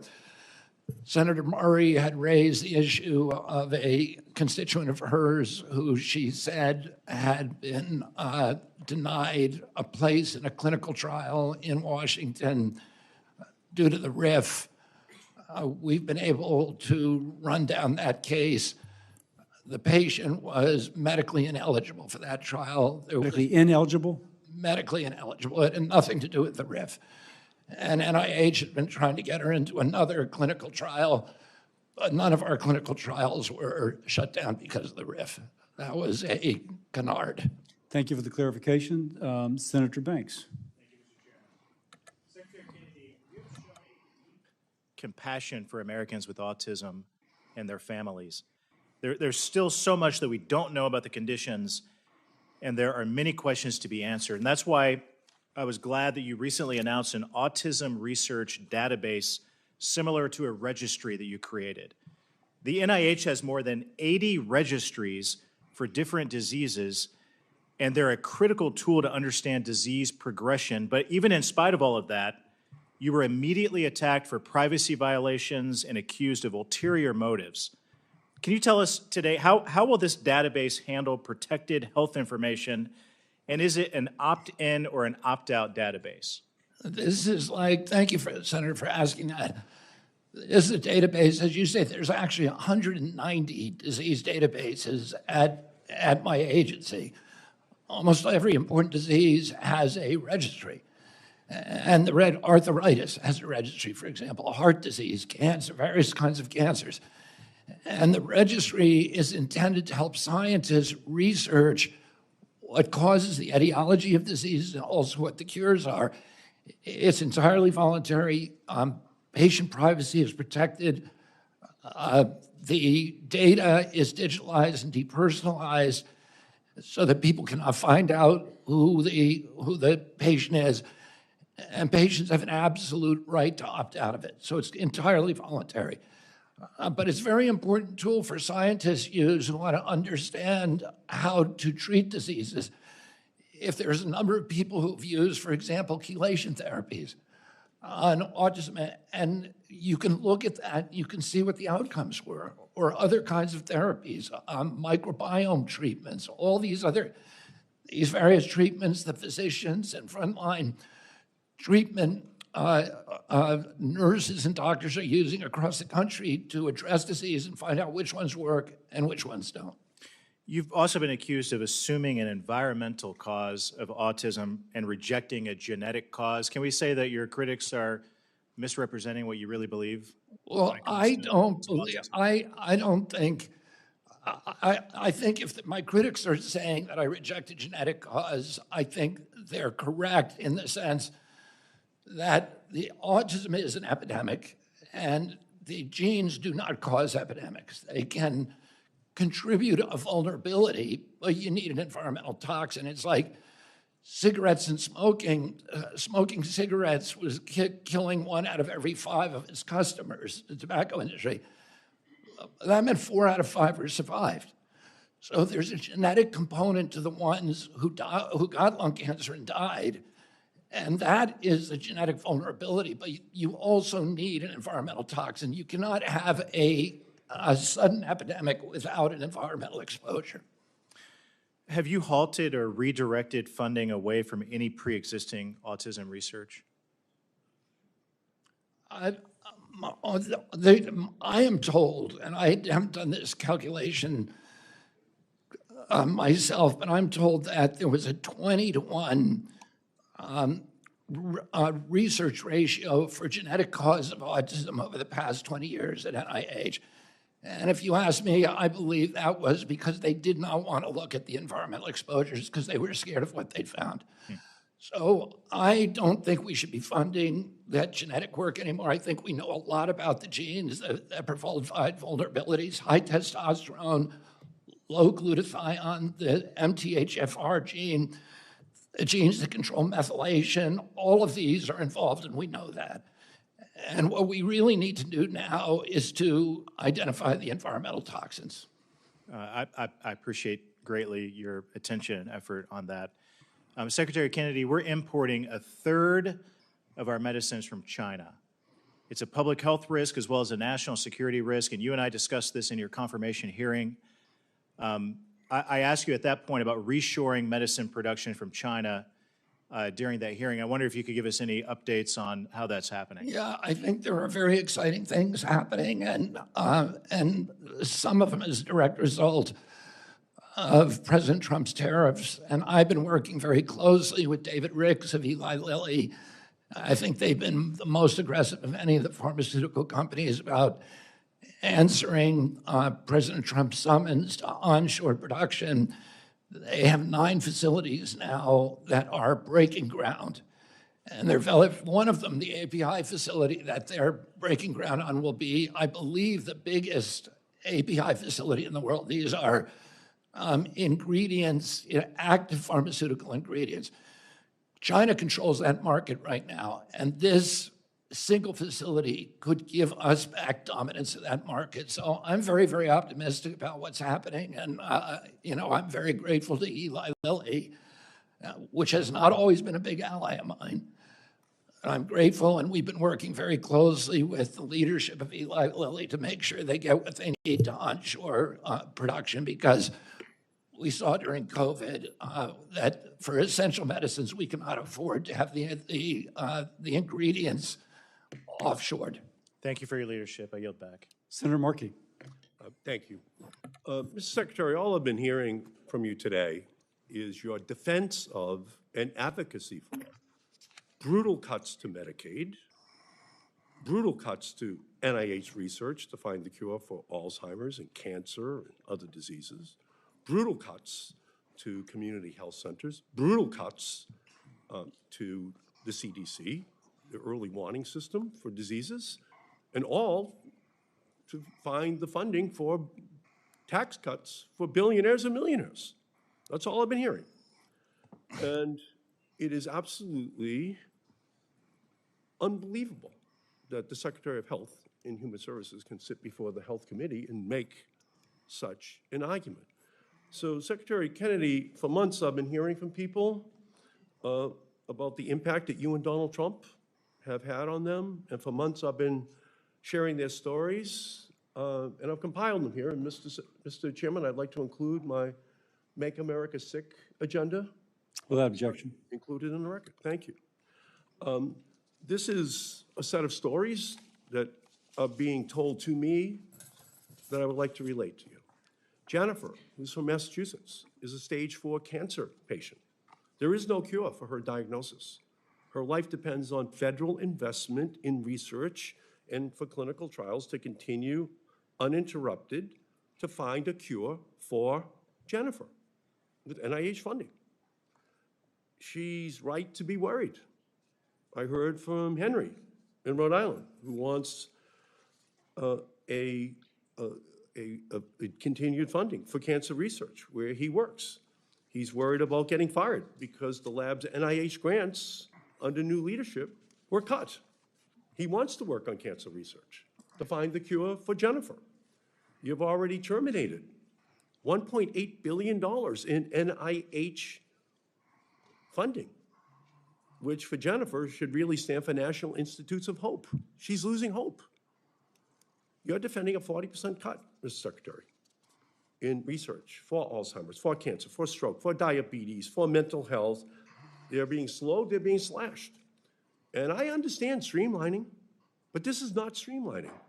It is a bludgeoning of our health future and a giveaway of our global scientific leadership, and it will be people like Jennifer who will pay the price.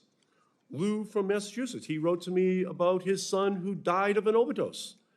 He said his son Zach was, quote, a loving and loved family member who had the illness of addiction. He wants research to cure this disease, funding for treatment without stigma, support for health workers serving people with addiction to prevent any other family member from suffering from the same fate. Can you honestly tell us that, or tell him, actually, that you can cut $1 billion from the Substance Abuse and Mental Health Administration, including funding for programs to teach first responders how to use naloxone, to help to guarantee that other parents not lose their children? Can you honestly tell me that the cuts you have already made to addiction treatment across the country will make anyone healthier? How can you justify a $1 billion cut to substance abuse and mental health, Mr. Secretary? Senator Markey, you weren't here when I was talking earlier, but one of the things that I've talked about is that the budget for my agency increased by 38% over the Biden administration, and Americans got sicker, and more Americans overdosed, and more Americans died from cancer, and we have now an epidemic of colorectal cancers in our children, and the chronic disease rate has now gone up to 60%. The autism rate has dropped to 1 in 31 children, and all that money that was supposed to cure those diseases or avert them, none of it worked. All we need is leadership and a new vision, and I'm bringing that to my agency. Look at, and I'm realigning my agency. President Trump is negotiating with the Chinese about keeping fentanyl out of our country. Well, that's a good thing, isn't it? Well, in the meantime, we can't be cutting the programs for the people who are already suffering from opioid-related diseases. We can't cut the programs. Yes, it would be great if we could cut it. Be great if we could reduce it. While we're waiting for that to happen, why would we cut $1 billion from the programs that go to the families that have the substance abuse issues right now? Why would we cut it now before we get a solution to the problem? They need First of all, now. most of the programs that support addiction, including naltrexone, Narcan, Suboxone, methadone, housing, we operate under SAMHSA 500 rehabs that give people access under Medicaid. We are keeping those intact. We have President Trump, because of his leadership, has dropped the fentanyl imports from this country because of his leadership at the border by 40%. So we're actually doing more with less, and we are going to continue to do that. And what I'm doing at my agency is I'm realigning all these perverse incentives that have driven up costs and driven down health. I'm realigning so that people can make money in this country and markets can make money. Look at 80,000 people died last year. This is not about efficiency. This is about cruelty. Cutting these programs. These people are already addicted. These people already need help. You're slashing Senator Markey. programs that families need right now. Senator Markey. Thank you, Mr. Chairman. Senator Moody. Thank you, Mr. Chairman. And thank you for being here. I think it is wonderful that we are doing this hearing. Thank you, Mr. Chairman. And I believe this is the HELP Committee's first HHS budget hearing in more than 2 decades. And certainly, I don't think this afternoon has been easy on you. And we are grateful that you're willing to answer the hard questions. Thank you, Senator Moody. And have the difficult discussions, because if I heard you correctly, you know, the 60%, 50%, whatever increase in the last 5 years in your agency, you said reflected or resulted in people getting sicker and more people dying. And we have to do more than just think throwing money at something is going to solve a problem. And I am grateful for everyone that's stepping up on the cabinet and saying, I want to do this job in a deliberate way that's going to deliver for the people, that means more than just coming here to Washington and throwing money at problems and spending taxpayer money without giving a lot of deliberate forethought to results. And I think that's what you've been trying to say here today, and I appreciate you tackling this, because not many people would want to brave this job, certainly at this moment in time. And as our nation is spiraling out of control and more debt, and more spending, we have got to be responsible for the future stability and success of this country. So thank you. I start there. I also note that in some of the numbers that we saw in this proposal, there wasn't much information in terms of asking for more money. I'm assuming that you're not asking for more money specifically related to the FDA, and I wanted to focus on a few things.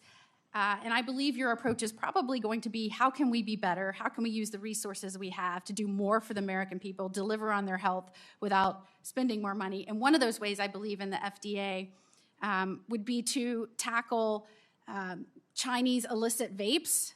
I think 60% of their vape market that are in no way regulated. We have no idea what are in these things, chemical-ridden vapes all over the United States, being bought by all of our kids. I would ask that you dig into that and look at that. I know the FDA has been backlogged, and the excuses kept coming out on why they weren't following through and enforcing this thing. Meanwhile, we have more and more kids that are vaping these chemicals, and we have no idea what's in them. So would you look at that with your department using the resources that you're asking for today? Yeah, absolutely. We are looking at it right now. And during the Biden administration, the FDA slow-walked the approvals for U.S. vaping companies. And the U.S. vaping companies, in my view, were acting very responsibly. They were putting chips in their vapes that would make sure that young people could not use them. They were giving good information about addiction. And they had very extensive labels. They really went out of their way not to make it attractive to children. They were slow walk, so they're off the market. And in order to fill the vacuum, hundreds of Chinese companies came in with these colored, beautifully, attractively Sour grape, comic books, watermelons, all these flavors are targeted to kids. They have video games on the vapes that lure kids into addiction. So you're in and tune we with are that. going to wipe them out. Thank you. We're going to get rid of all of them. Thank you for that commitment. As a mother of a teenager, and on behalf of all moms of teenagers, I know that vaping was going on in some of even our elementary and middle schools. We thank you. Using the resources that are given to you, if we were just more deliberate and aggressive in what we're doing within the agency, I think we can make a huge difference. And I want to direct your attention to one more important issue. One of the things that drives me crazy is when nonsense regulations are on the books and they have no benefit whatsoever, but yet they're on the books and businesses are trying to comply with them.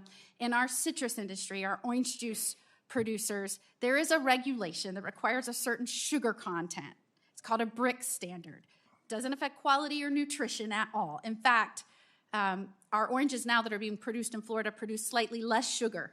But because of this arbitrary standard, producers of orange juice in Florida have now had to start importing from foreign companies and foreign nations oranges into our country to mix with our products to deliver orange juice. The standard, it doesn't affect quality or raise the sugar content in the orange juice. We want to lower the sugar content that's required by this regulation. I'm sure you would not disagree with that. No. But would you look into an interim final rule that would lower that slightly to save the orange juice industry domestically?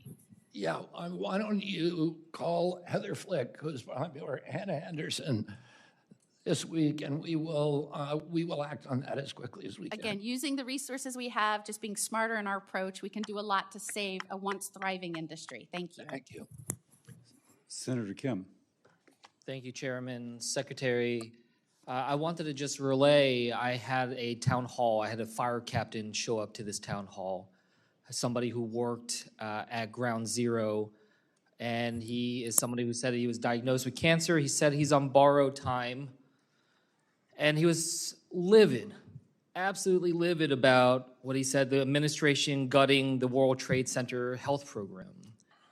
And we've talked through some of these cuts that have happened before, some staff cuts, some maybe brought back on, the administrator cut. I just need to hear from you. I promised this fire captain I'd ask you about this. What in the world happened? Why was the staff cut for this program? What are we to expect going forward? I restored the staff to that program. Why was it cut to start with? It was, it was part of the overall budget cuts. Our agency was asked to make very, very serious budget cuts that were going to be painful, and some of them should not have been made, and that was one that should not have, and I reversed it. Were you unaware, or were you aware that the decision to cut NIOSH staff would cut that World Trade Center health program? Well, you know, my agency is the biggest agency in government. It's twice the size of the Pentagon. It represents about 20% of the U.S. economy. We have hundreds of institutes and sub-agencies. We try to be as careful as we can about what we cut and what we didn't. We made a couple of mistakes. No, I don't That think was you one. were trying to be as careful as you can. I mean, that's the problem that we've seen by rushing these decisions. You know, this was, I know, early in your time there. Senator, I understand. I understand that if you look at this from a distance, you'd say, why don't you just do this surgically and cut one person at a time? This agency has grown so big, so fast, and everybody who comes in says, I'm going to cut it down, and nobody's been able to do it. And there was an understanding that the longer that you wait, the more the inertia kicks in. And we had to act quickly so that we can do something for the American people that is lasting. And we understood that there would be some mistakes made and that we would go back and reverse them when they were made. But it was more important to do decisive action quickly that could eliminate the metastasizing of this agency to, you know, which was growing and growing as our health declined. So where is this going to land now? Can you tell us right now that the staffing of the World Trade Center Health Program will go back to where it was before you became secretary? That program will continue. There will be continuity in that program. That's Continue, yes, but at full strength of where it was before you were secretary? The program itself will continue. Well, look, the fire captain also raised this issue about the National Firefighter Cancer Registry, also something I promised him I'd ask you about. Why was that shut down? Cancer Registry, I don't know about that. You don't know about this? No. Okay, well, look, what I'll just tell you is... I'm happy to work with you on it, though. There's a National Firefighter Cancer Registry, and this is something that's part of NIOSH. And because of the cuts, when I go to the website as I am right now, it says the information on this page is not currently being updated and access to tool is limited. Firefighters can no longer enroll in the National Firefighter Registry for Cancer. So I just raise this because this is incredibly important, not just for those that were at ground zero, but just writ large across our nation to try to help our firefighters. So can you promise me that we will work together and try to get this back up and running as soon as possible? I will work with you on this issue, Senator. Yeah, look, I understand what you were saying when it comes to your prioritization, but I will tell you, it is sending an absolutely disastrous message, especially to our firefighters. I mean, I hope that on the list of things in this Congress that we think are bipartisan, are unanimous, it should be about supporting our heroes at the World Trade Center, especially when we have more firefighters who have died since 9/11 because of medical issues that they had working there at Ground Zero than those number of firefighters that died on September 11th. And so if we can't even agree on that, if that is not seen as a high enough priority to try to protect, then I am worried about everything else that is more controversial, has less unanimity. So, Secretary, I will follow up with you on the National Registry, and I do want a firm answer on you on what is the final staffing at the World Trade Center Health Program. And with that, I'll yield back. Thank you, Senator. Senator Murray has returned. She's asked a request for 30 seconds to respond to what the Secretary had responded to her. May I ask a question? Yes, sir. Yes, sir, 30 seconds. Take me down to 4 minutes and 30 seconds? No, sir. Okay. I'll give you 5:30 if you want. Even better. Thank you. Mr. Chairman, thank you for accommodating and letting me speak here because Secretary Kennedy came back and said that my constituent that I spoke about earlier was not delayed by staffing cuts. First off, she is already enrolled in that clinical trial. It's not a question of eligibility. The issue, as I stated clearly, was the delay in care that she got, and what you stated, Secretary Kennedy, is not true. I spoke with Natalie actually last night. She asked her NIH doctor directly why, and when she was informed of the delay, and her doctor at NIH said very plainly twice her care was delayed because of staffing cuts. And I would just, Mr. Chairman, I think it's important for the record to show my staff has put in inquiries with HHS leadership, and they've been unresponsive so far. And just to make it clear, this is just one case of many, but those are the facts. Thank you. Mr. Chairman. Senator Scott. Thank you, Mr. Chairman. Thank you, Secretary Kennedy, for being here with us today. I oftentimes hear you say the quote, happy to work with you. And I will say that you said it to Senator Kennedy, and as a person who's asked you to work on a number of topics, when you say happy to work with you, you've actually been a man of your word. And I truly appreciate that.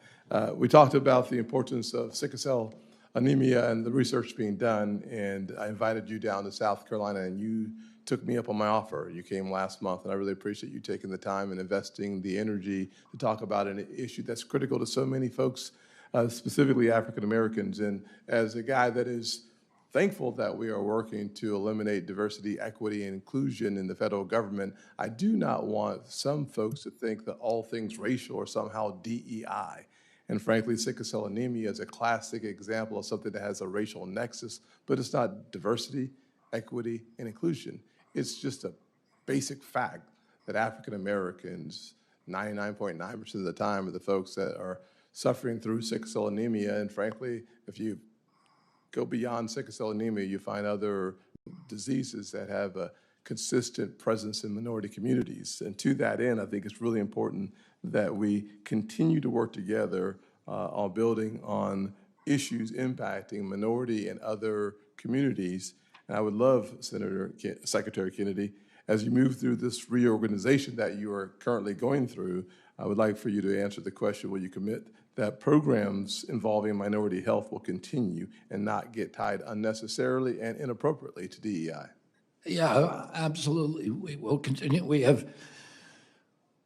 think that one of the minority health programs has been terminated, and it was one that was deeply embedded with the DEI ideology, but there are 7 others that are going to continue. I want to thank you for inviting me down to South Carolina. That was a wonderful trip. It was really, I got to witness a microcosm, a template for how medicine ought to be working. Yes. You have brought together under your leadership hospital systems, pharmaceutical companies, and the biotech companies that developed this new technology for treating sickle cell, and patients, and they had all worked together to make it affordable so that South Carolina now has this extraordinary program where if you have sickle cell in South Carolina, you can get 100% funding with, I think it's 100% cure or close to it. Very close to it. Thank you. I'll just ask the 2 questions as opposed to asking the preliminary to the questions. For all the parents of children with sickle cell, can you please just reassure them that the Administration of Health for America will work on sickle cell and addressing minority health issues? It's a simple yes or no.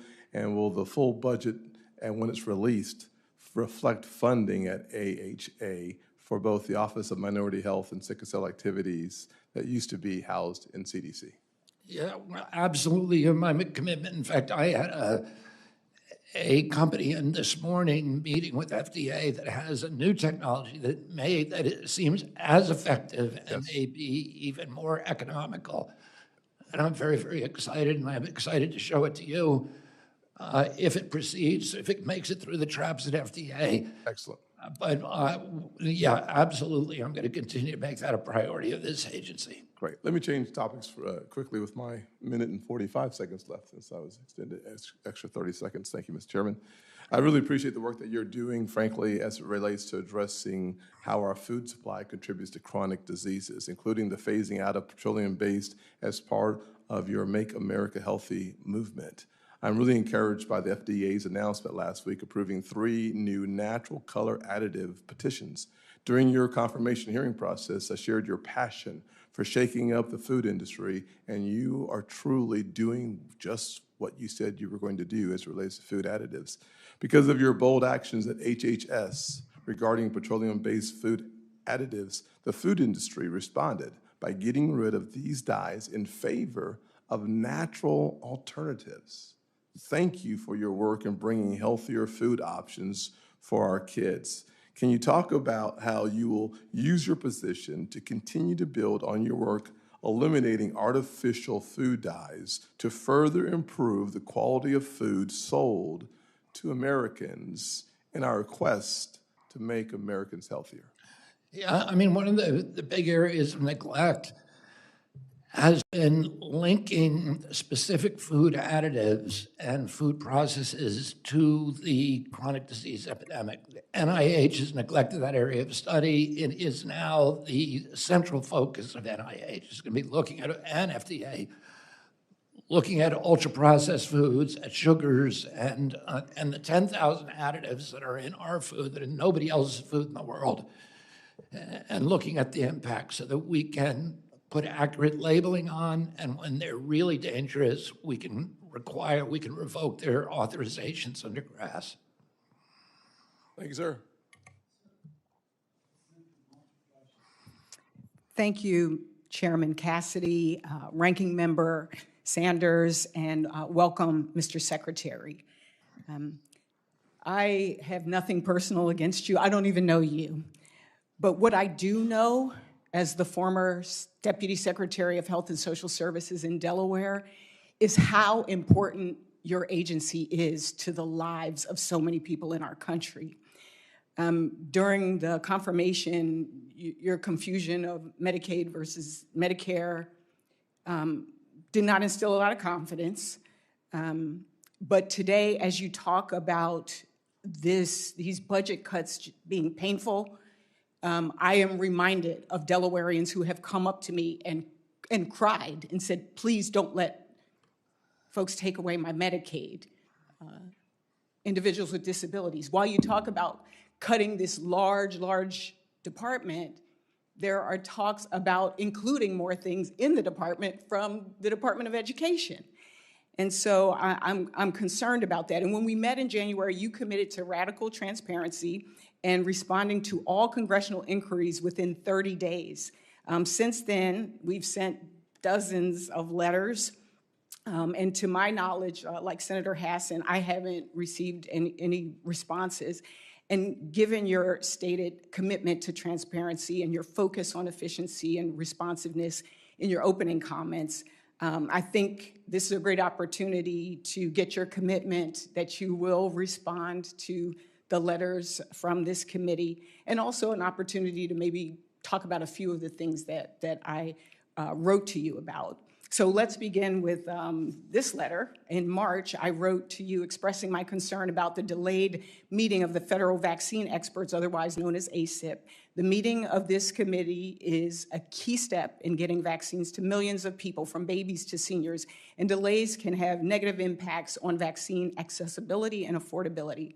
And while I'm glad that the meeting finally happened, we're quickly approaching flu season, and the CDC still hasn't adopted the April recommendations.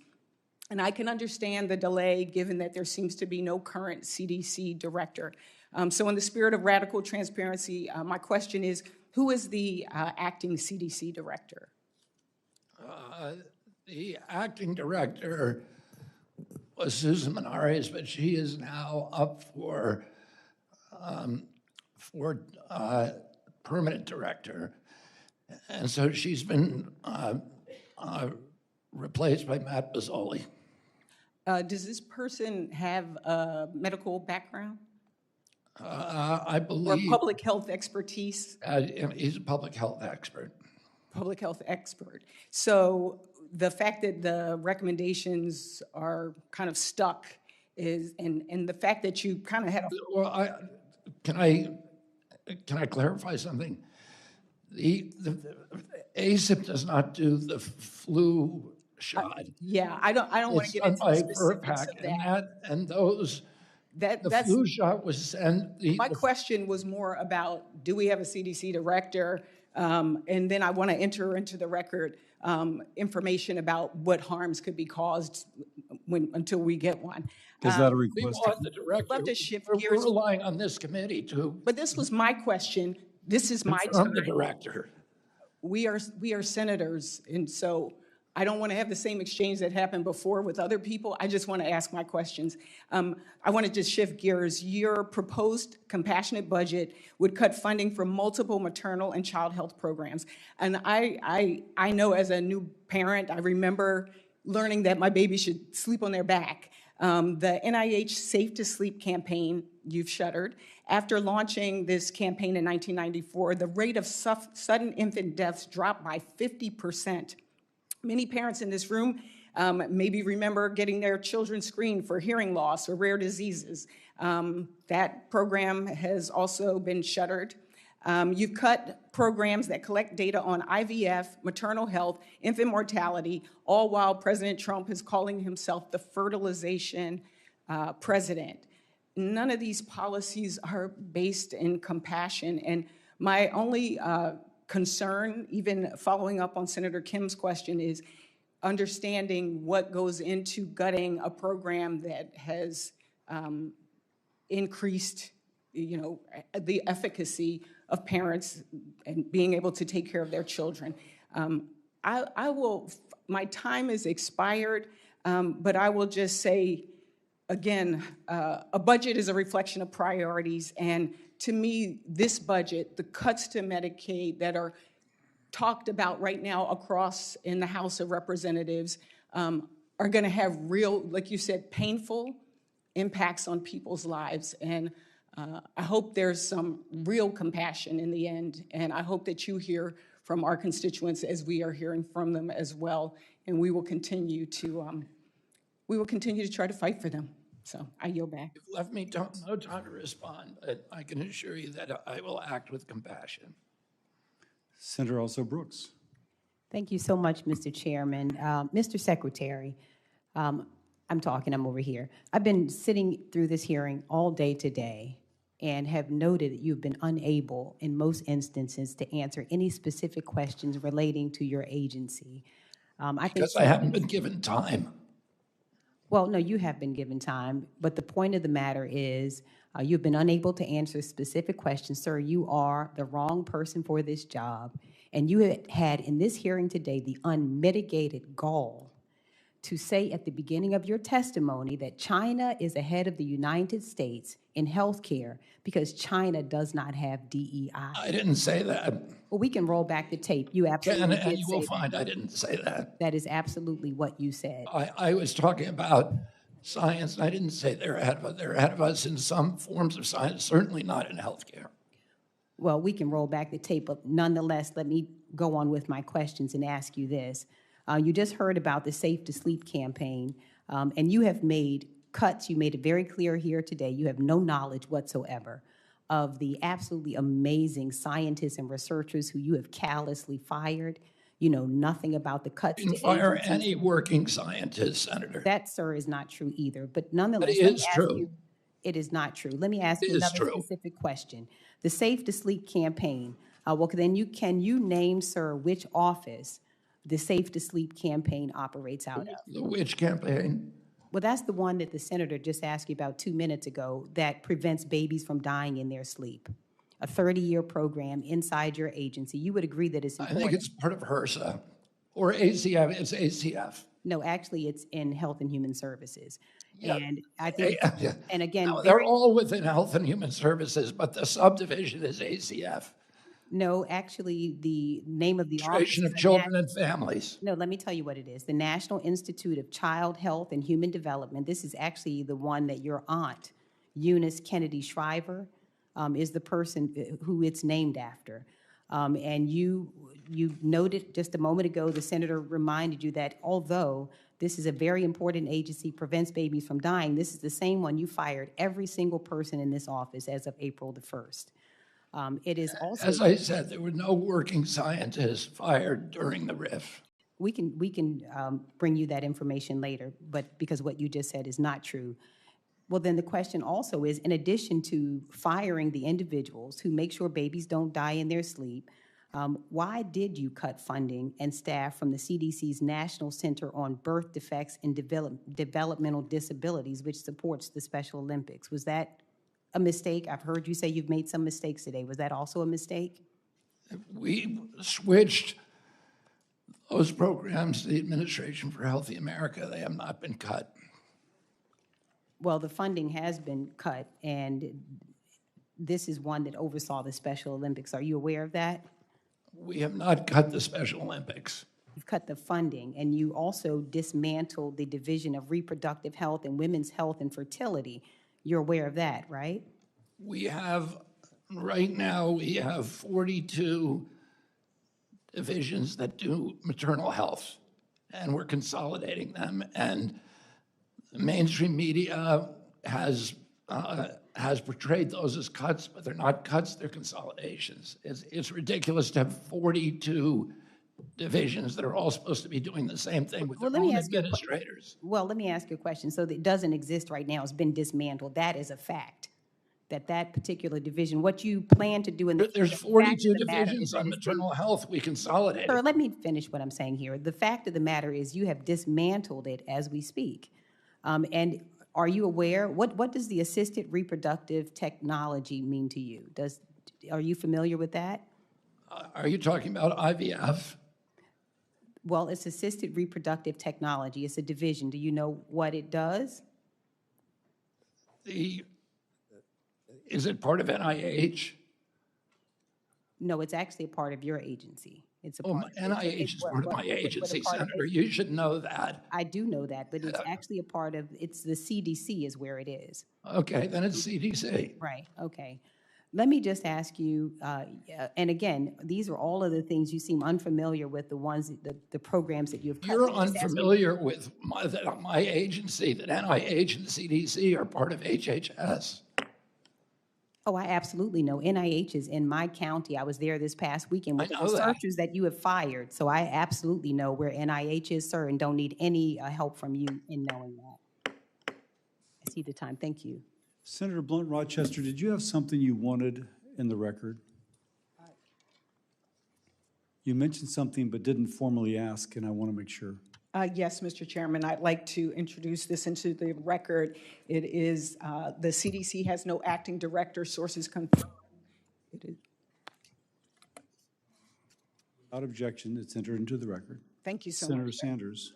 Ask unanimous consent to enter into the record 21 letters from groups raising concerns about the HHS reorganization budget and RIFs. Also ask unanimous consent on behalf of Senator Murphy to enter 2 articles into the record. Without objection. For any senator wishing to ask additional questions, questions for the record will be due in 10 business days on May 28th at 5 p.m. Thank you again, Secretary Kennedy, for being here. The committee stands adjourned. Thank you very much.